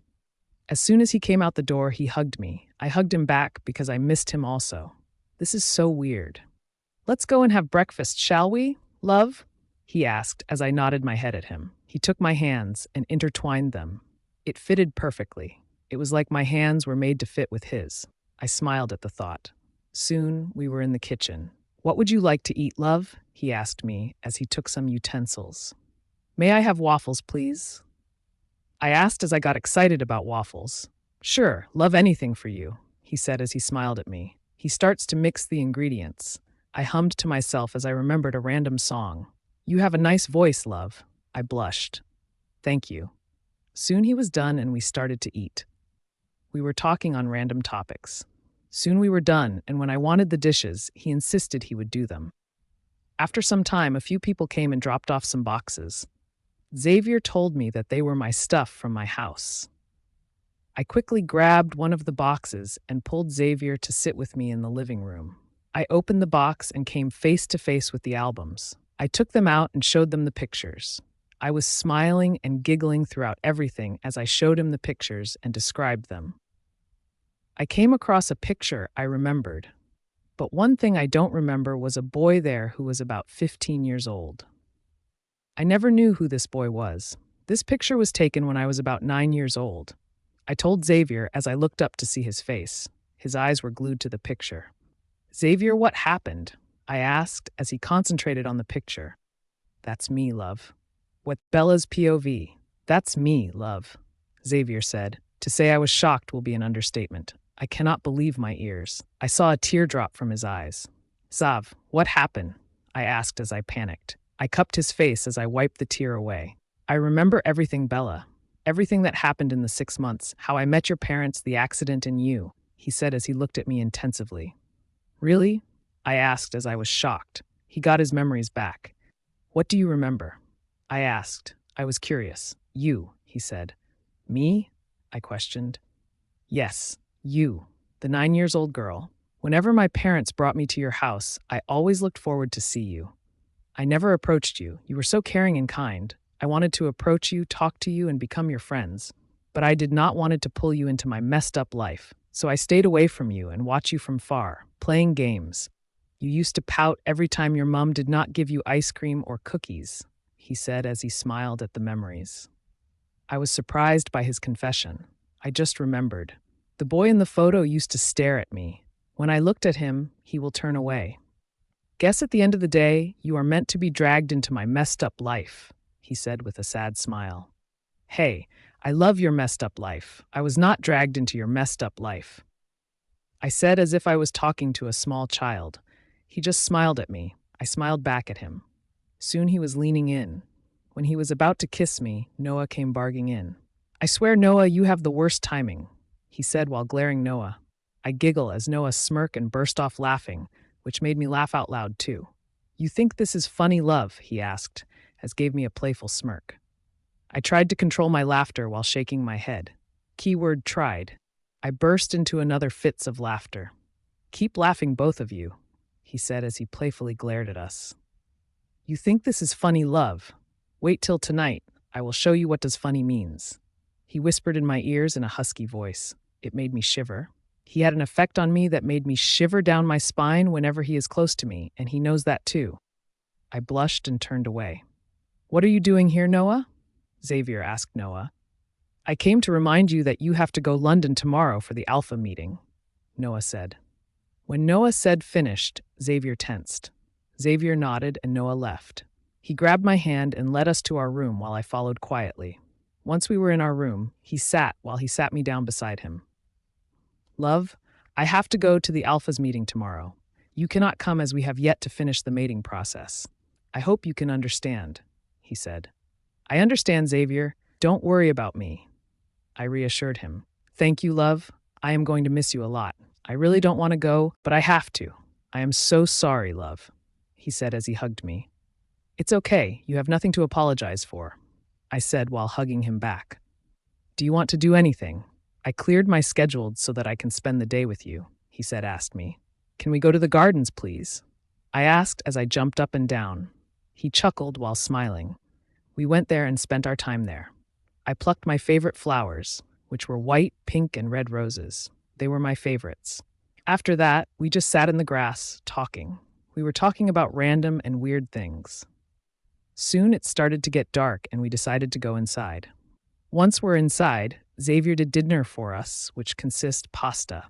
Once we're done, we were tired and Xavier had to leave early tomorrow, so we were off to bed early. Once we entered the room, Xavier locked the door and pinned me against the door. You thought that I will let you off the hook after laughing at me today, he said in husky voice.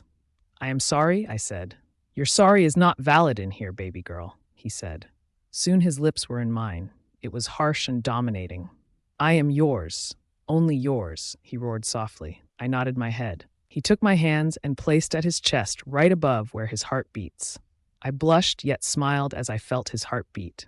It was so fast, like a bullet train. This is how you make me feel. I go crazy when you are beside me, and I love how you make me feel, he said, finished. I melt with his words. He start to kiss me, which I comply to. After some time, we were laying beside each other and fell asleep to each other's company. Bella's POV. It has been 2 days since Xavier had been to his London. He will be arriving tomorrow or the day after. I cannot wait to see him again. To tell the truth, I have missed him a lot. His caring words, his smile, and his incredibly beautiful eyes, I miss them all. Currently, I was in mine and Xavier's room, painting with the canvas, painting and paintbrush that I found in the old storage beside the garden. I was painting Xavier's midnight black wolf with a night background and a full on the top. It was so beautiful. I painted this with my imagination, and it came out awesome.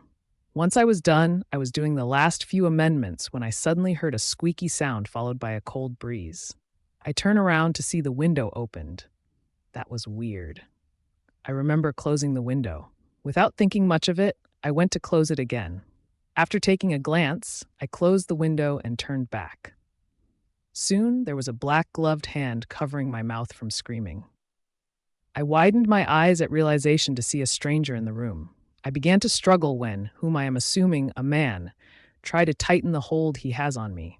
He took out a knife as he tried to threaten me with.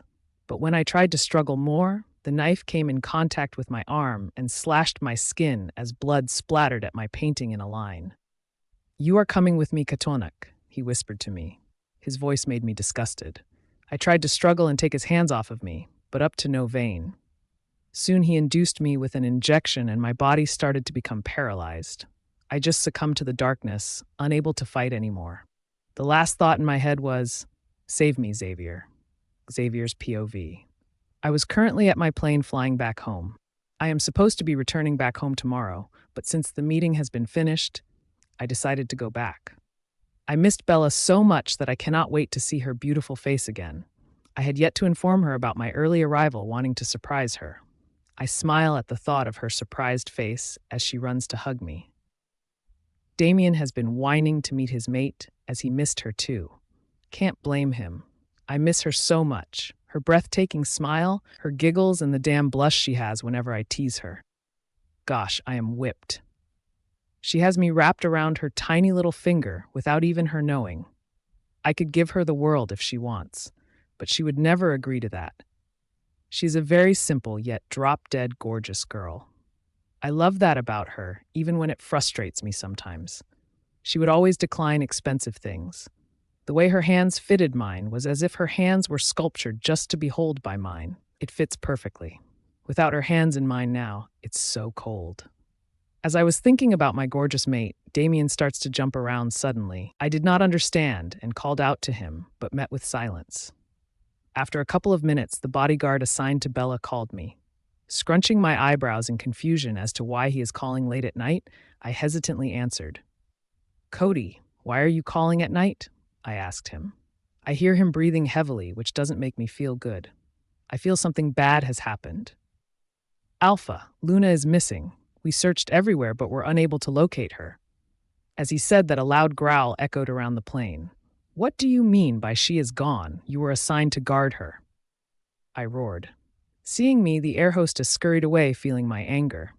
Noah was soon by my side to realize that Bella is missing. I am not sure. The window was opened and the room looked messed, as if there was some struggle. Also, there was droplets of blood in the floor. He stuttered as he slowly told the last sentence. That was what took me to let out a ear-piercing, thunderous roar, which made even Noah show his neck in submission. Knowing Bella is missing is one thing, but knowing she was hurt made me furious. I was feeling murderous. Without thinking, I threw the phone on the floor as it broke into small pieces. My breathing was uneven, and it was as if I was not human anymore. My eyes were blood red. Snarls and roars were coming out of my mouth. I ordered Noah to tell the pilot to reach the airport faster. I needed my Bella back in my arms. I need to smell her scent to calm me down. I need to hear a sweet voice. I need to feel the tingles from her touch. I need her. That is when I realized that without her, I was a monster. Xavier's POV. I had just reached home. As I entered the house, everyone either scurried away or bowed their head at me in fear. Everyone knows the monster has awakened. Growls left my lips as I sped my way up to mine and Bella's room. As I enter the room, her scent feels up my nostrils, calming me up a bit. But as I took in the sight in front of me, I started to growl. It was as if there was a struggle. Things were messed up. I start to see red. I couldn't think straight. Suddenly I caught a smell. Blood. I followed it. It led to a painting. It was a painting of my wolf in a night background with a full moon. But what I saw made me feel rage. There was a line of red blood. It was Bella's blood. That was what it took me to lose control of. I let out a thunderous roar which made the entire building shake. I couldn't control anything anymore. I shifted into my wolf as I left the house and went to the forest. I ran and ran, trying to control my rage. I reached a cliff and roared that I am sure the whole forest could hear. It was filled with anger, agony, hurt, and distress. After staring at them, Noah mind-linked me. Xavier came back. We need to look for Luna. You running away is not going to help us much. I sighed as I heard this. He was right. My first priority is to get my Bellas back. I quickly ran back to the pack house. As I reached the back house, I entered mine and Bella's room to shift and changed into my clothes. I entered my office to see Noah, James, my head warrior, and Bella's friends, Avery and Alec, in my office. I sighed and sat at my chair. What do we have? I asked, staring at all of them. Well, the bodyguard had said that he caught a scent of rogue, so we know that it is a rogue that took Luna, Noah said. As he said this, a snarl left my lips. The rogue that took Maid away is going to die a gruesome death, Damien said to me, and I couldn't agree with him more. Any other leads? I asked. Noah just shook his head at me and I sighed. I cussed softly at the situation. Just then Avery spoke. Alpha, please find her. She is our best friend. We cannot lose her, she said softly as tears left her eyes. I promise you that I will find her. I would rather die than to lose her, I said in a determined voice. Just then I had an idea. I tried to mind link, but up to no avail. It was like there was a wall. Those filthy rogues must have injected her with something. I let a frustrated growl. I am going to find her, no matter what. Bella's POV. I groaned as I tried to open my eyes. I was having a terrible headache. My body feels so sore and I feel so exhausted. When I open my eyes, all I see is complete darkness. There was a light bulb above me, but it was very dim. As I tried to move, I realized that I am tied down to a metal chair. It was impossible for me to move. I recalled everything that happened before as realization hit me. I started to panic when I realized that I was kidnapped. I wanted to be back with Xavier. I tried to struggle, but it was impossible. I feel like my body was on fire. Suddenly, I heard the door in front of me open. Soon after, I heard footsteps. I could not see the person's face as it was dark. After some time, the figure starts to come nearer. That is when I recognized the face.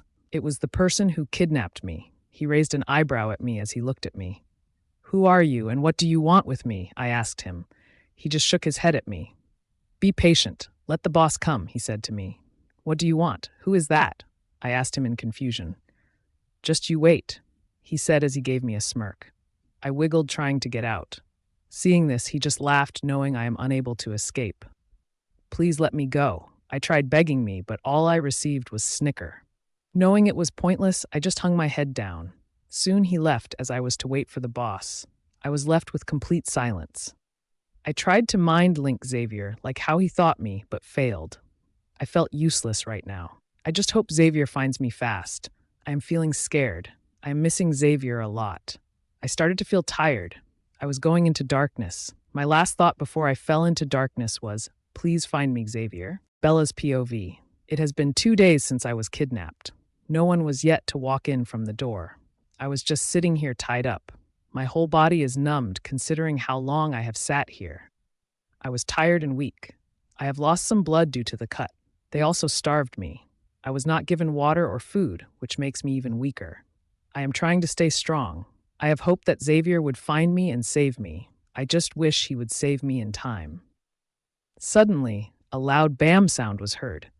That was when I realized it was the door. I heard heavy footsteps. They were slow. It was like the person was trying to build tension in the room. Soon I saw a man in front of me. The sight made me gasp. He was tall, probably 6'1" with dark black hair.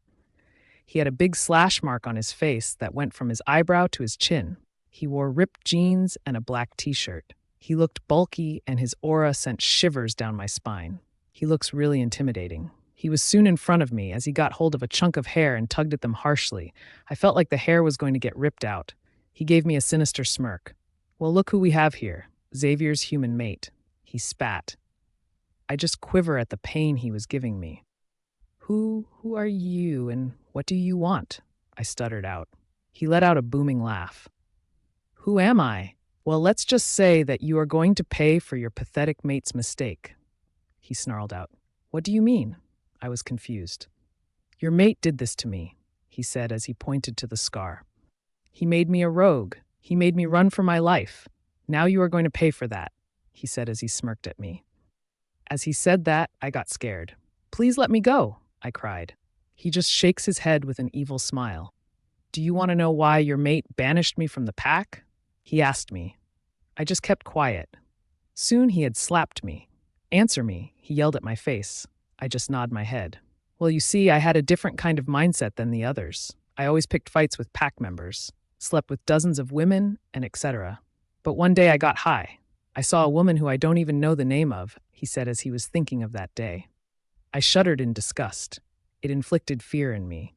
Suddenly a wave of fear passed through me. I am scared of what he is going to do to me. When he heard about this, he banished me from the pack and said if he were to ever see me, he would kill me. So that is why you are here.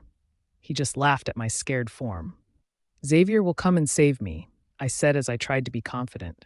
Will he now? Well, let him try. Until then, let's play, shall we? He said as he let a humorless laugh. Soon I heard the sound of a whip. Fear consumed me. Xavier, please come fast. Xavier's POV. It has been 2 days since Bella has been missing. Since I heard her voice, since I slept, I could not even eat, knowing she is out there hurting. All I had received was a note. It stated, you are going to regret what you have done to me. Your mate is with me, and she is going to pay for it. JS. That was what it stated. That's when I realized who it is. Jake Stone. He was a previous pack member whom I have banished from the pack. When I found out that it was him, I got furious. I trashed my entire office. I couldn't hold Damien back as he took control. If that asshole had done anything to my mate, I would shred him to pieces. Make him beg me for mercy. I am unable to concentrate. Suddenly, I feel pain in my heart. It was as if physical pain. I don't understand. That is when realization hit me. I am feeling Bella's pain. That bastard is hurting my mate. I let out a thunderous roar. My whole body was shaking in anger. I flipped the table in front of me and shred the couch into pieces. Hearing this, Noah, James, Alec, and Avery came into the living room. What happened, Xavier? Noah asked me. They are hurting Bella. I can feel her pain.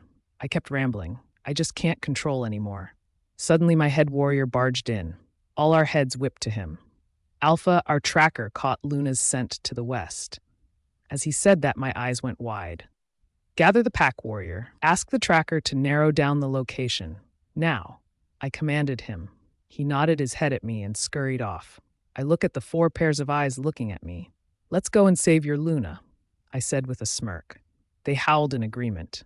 The entire pack loved Bella. Who doesn't? She's very difficult to not love. "I am coming for you, my little mate." Bella's POV. I jolted awake as cold freezing water poured on me. I shuddered at the coldness. I wince at the coldness coming in contact with my injuries. It has been almost a day since he started to torture me. He had whipped me, cut me in my stomach, and also punched me. My entire body is in pain. He went hours with the torture, until I couldn't bear it no more. I passed out until this monster in front of me woke me.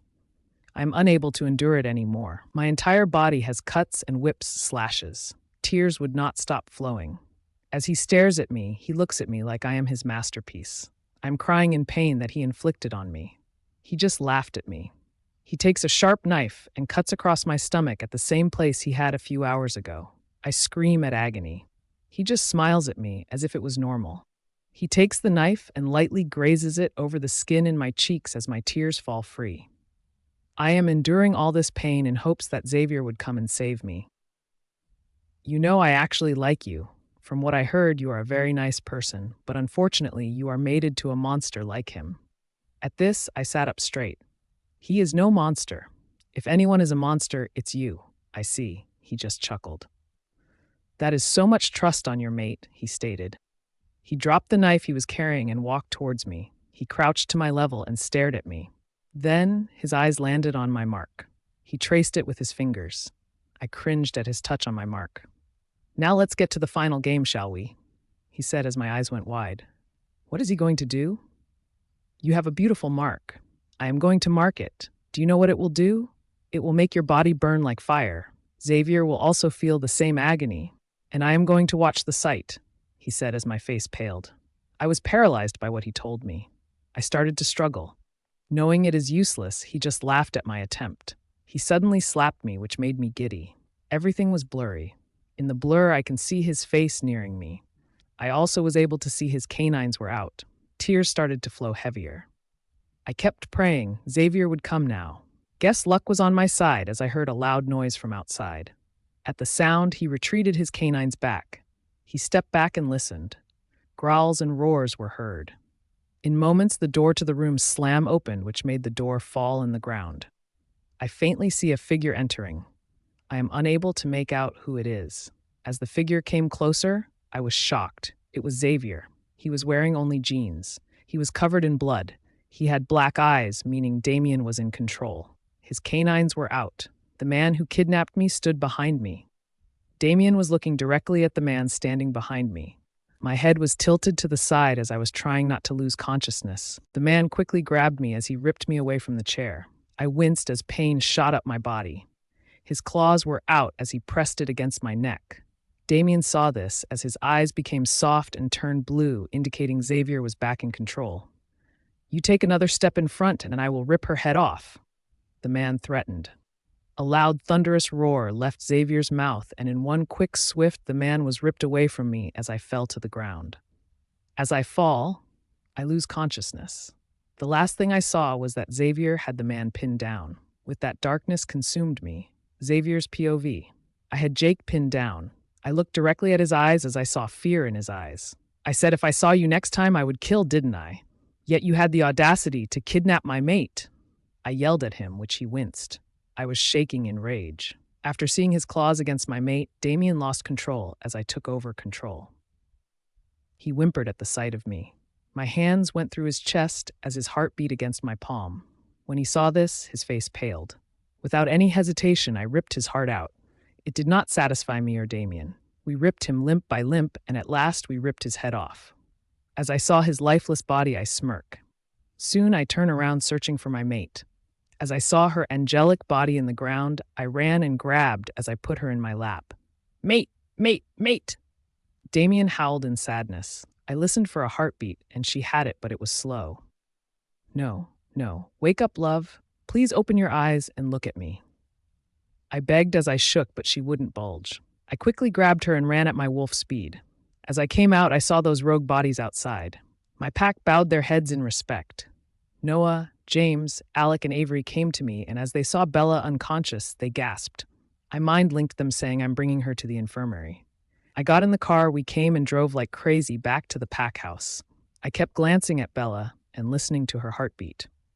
After some time, I reached the pack. I carried Bella in unhuman speed to the infirmary. I yelled at the doctors to come and attend to Bella. The doctors have asked me to leave the infirmary. After, with great conviction, I reluctantly left. I sat outside the infirmary waiting for the doctor to come out. Please come back to me, Bella. Xavier's POV. I was pacing outside the infirmary for 45 minutes. The doctors are still in there treating my mate. I hope she is fine. Damien has yet to calm down yet. He is still on edge. He wouldn't rest till we know that Bella is fine. Me neither. I need to know my Bella is fine. She has to be fine. The doctor came out and immediately I rushed to her. How is my mate? Is she okay? Will she be okay?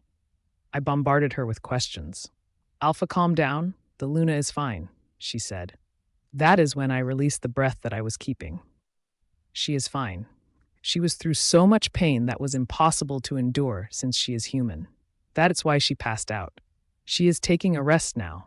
She does have fractured ribs, which will heal soon. She also has injuries in her stomach like cuts, and she was stabbed once. Hence she had lost blood.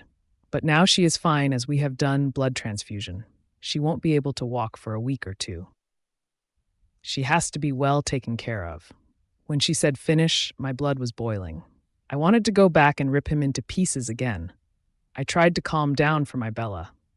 Can I go and see her now? I said, daring her to say no. Yes, you may. She is unconscious right now. She will wake up in a few minutes. After she has woken up, give her the painkillers. It will subside her pain. Also, please give her some food and water. It seems they have not fed her in a couple of days. She said, finish. Bastards, starved my mate. I gave her a nod and rushed into the infirmary where my Bella was sleeping. When I went inside, I saw my angel lying down in the bed. She seemed so peaceful, but it was the contrary. She had bandages around her stomach and her thigh. Her head also had a bandage. The scene in front of me made me whimper. I went near her bed as I collapsed on the floor at my knees. I grabbed her hands as I brought it near to my face. As if she sensed my touch, she relaxed. I smile at that. I caressed her cheeks with my fingertips. I couldn't see the sight. Her lips were bruised. Her cheeks were blue-black. I got up to leave, unable to see her like this. But as I turned, her hands squeezed mine. I turned back to see her waking up. Her eyes flutter open. She tried to adjust to the lighting. I crouched to her level. Hey, love, I said softly. Her head slowly turned to mine. Once she saw me, she smiled as tears started to flow. I grabbed her face to wipe her tears as I told her soothing words. She soon calmed down. How are you? I asked her. She tried to speak, but no words came out. I grabbed a glass of water and gave it to her. After she drank and gave it to me, I placed it on the side table.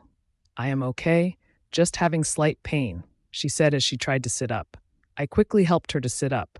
She smiled back at me reassuringly. We sat there in silence, until I broke the silence. I thought you were going to leave me. I was so scared, I said as I started to tear up. I don't care if I was crying.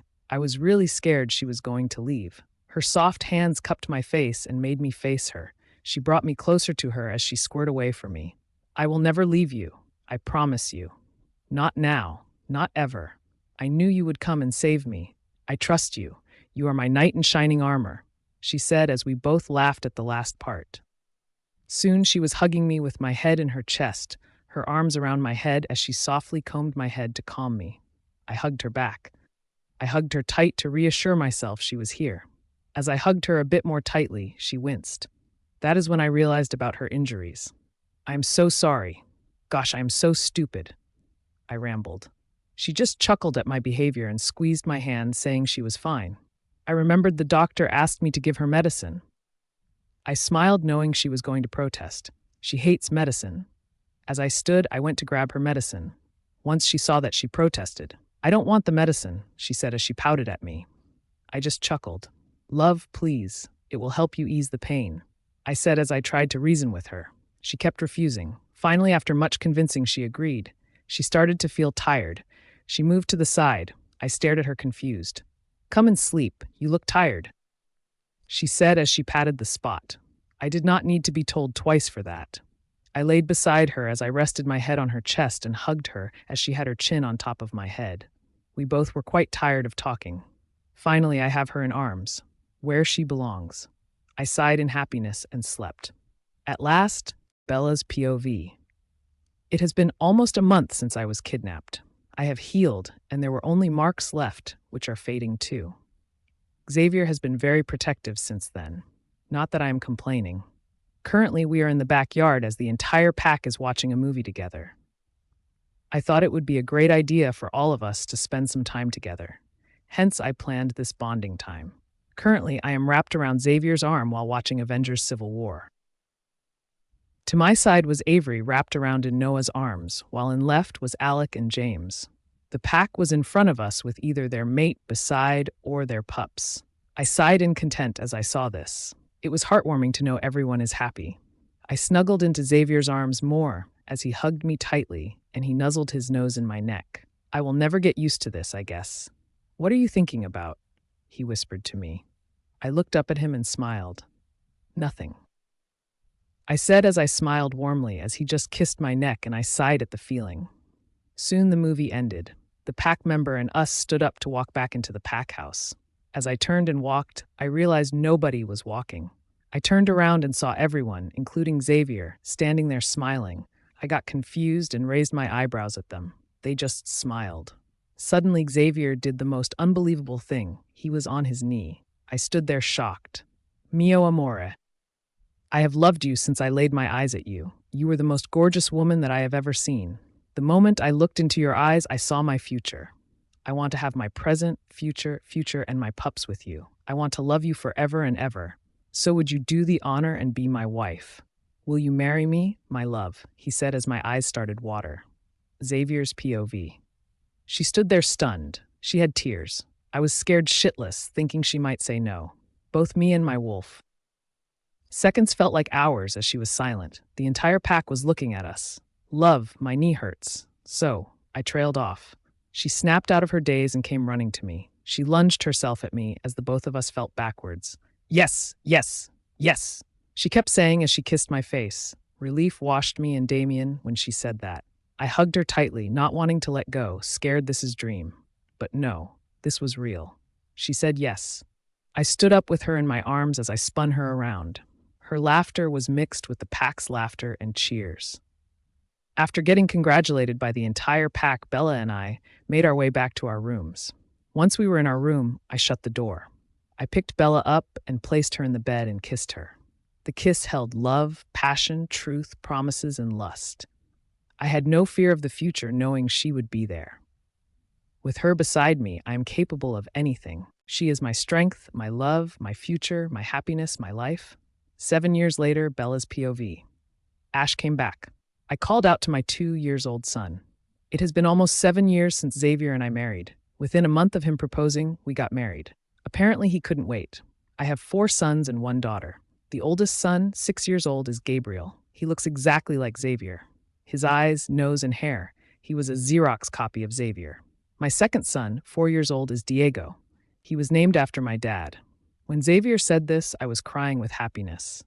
My other 2 sons, 3 years old, were twins. They weren't identical, yet they do get along well, except for the occasional bickering. The older one name was Hunter, and the younger one was named Ashton, who I am running after now. Lastly is my princess, 2 years old, Kiara. She was also named after my mum. The boys adore her. They are also quite protective of her. She is really pretty. She looks just like me. Xavier came holding Kiara, and as he saw me running after Ashton, he grabbed him with his other hand and acted as if he was attacking both of them while they giggled. I smiled at them. Thank you. He kept running, not wanting to put his shirt on, I said as I put his shirt on. Xavier put Kiara in the baby chair while I put Ashton in his baby chair. I was about to grab Gabriel, Diego, and Hunter when I saw Gabriel was holding hands of Hunter and Diego and bringing them. I smiled. Thank you, my knight in shining armor, as I grabbed them all and put them in their chairs. Gabriel grinned at me, cheekily at me. I thought I was your knight in shining armor, Xavier said as he pouted while I chuckled at him. Gabriel stuck his tongue out while Xavier did the same thing. Okay, both of you, enough? You both are my knight in shining armor. I said as I pinched both their hands. Hearing this, Xavier grinned widely. I placed them all with their breakfast. As I was in the sink washing my hands, Xavier came and hugged me as he kissed my mark, making me shudder at the feeling. He kept kissing until a moan left my lips. Xavier, the kids are here, I whispered, but he wasn't having any of it. He turned me around and started to kiss my jaw and neck. He put my forehead against his. I can't believe that I have a family. Thank you so much for giving this beast a family, he whispered. You may be a beast, but you are my beast, I said as I hugged him. The beast found his love. The end.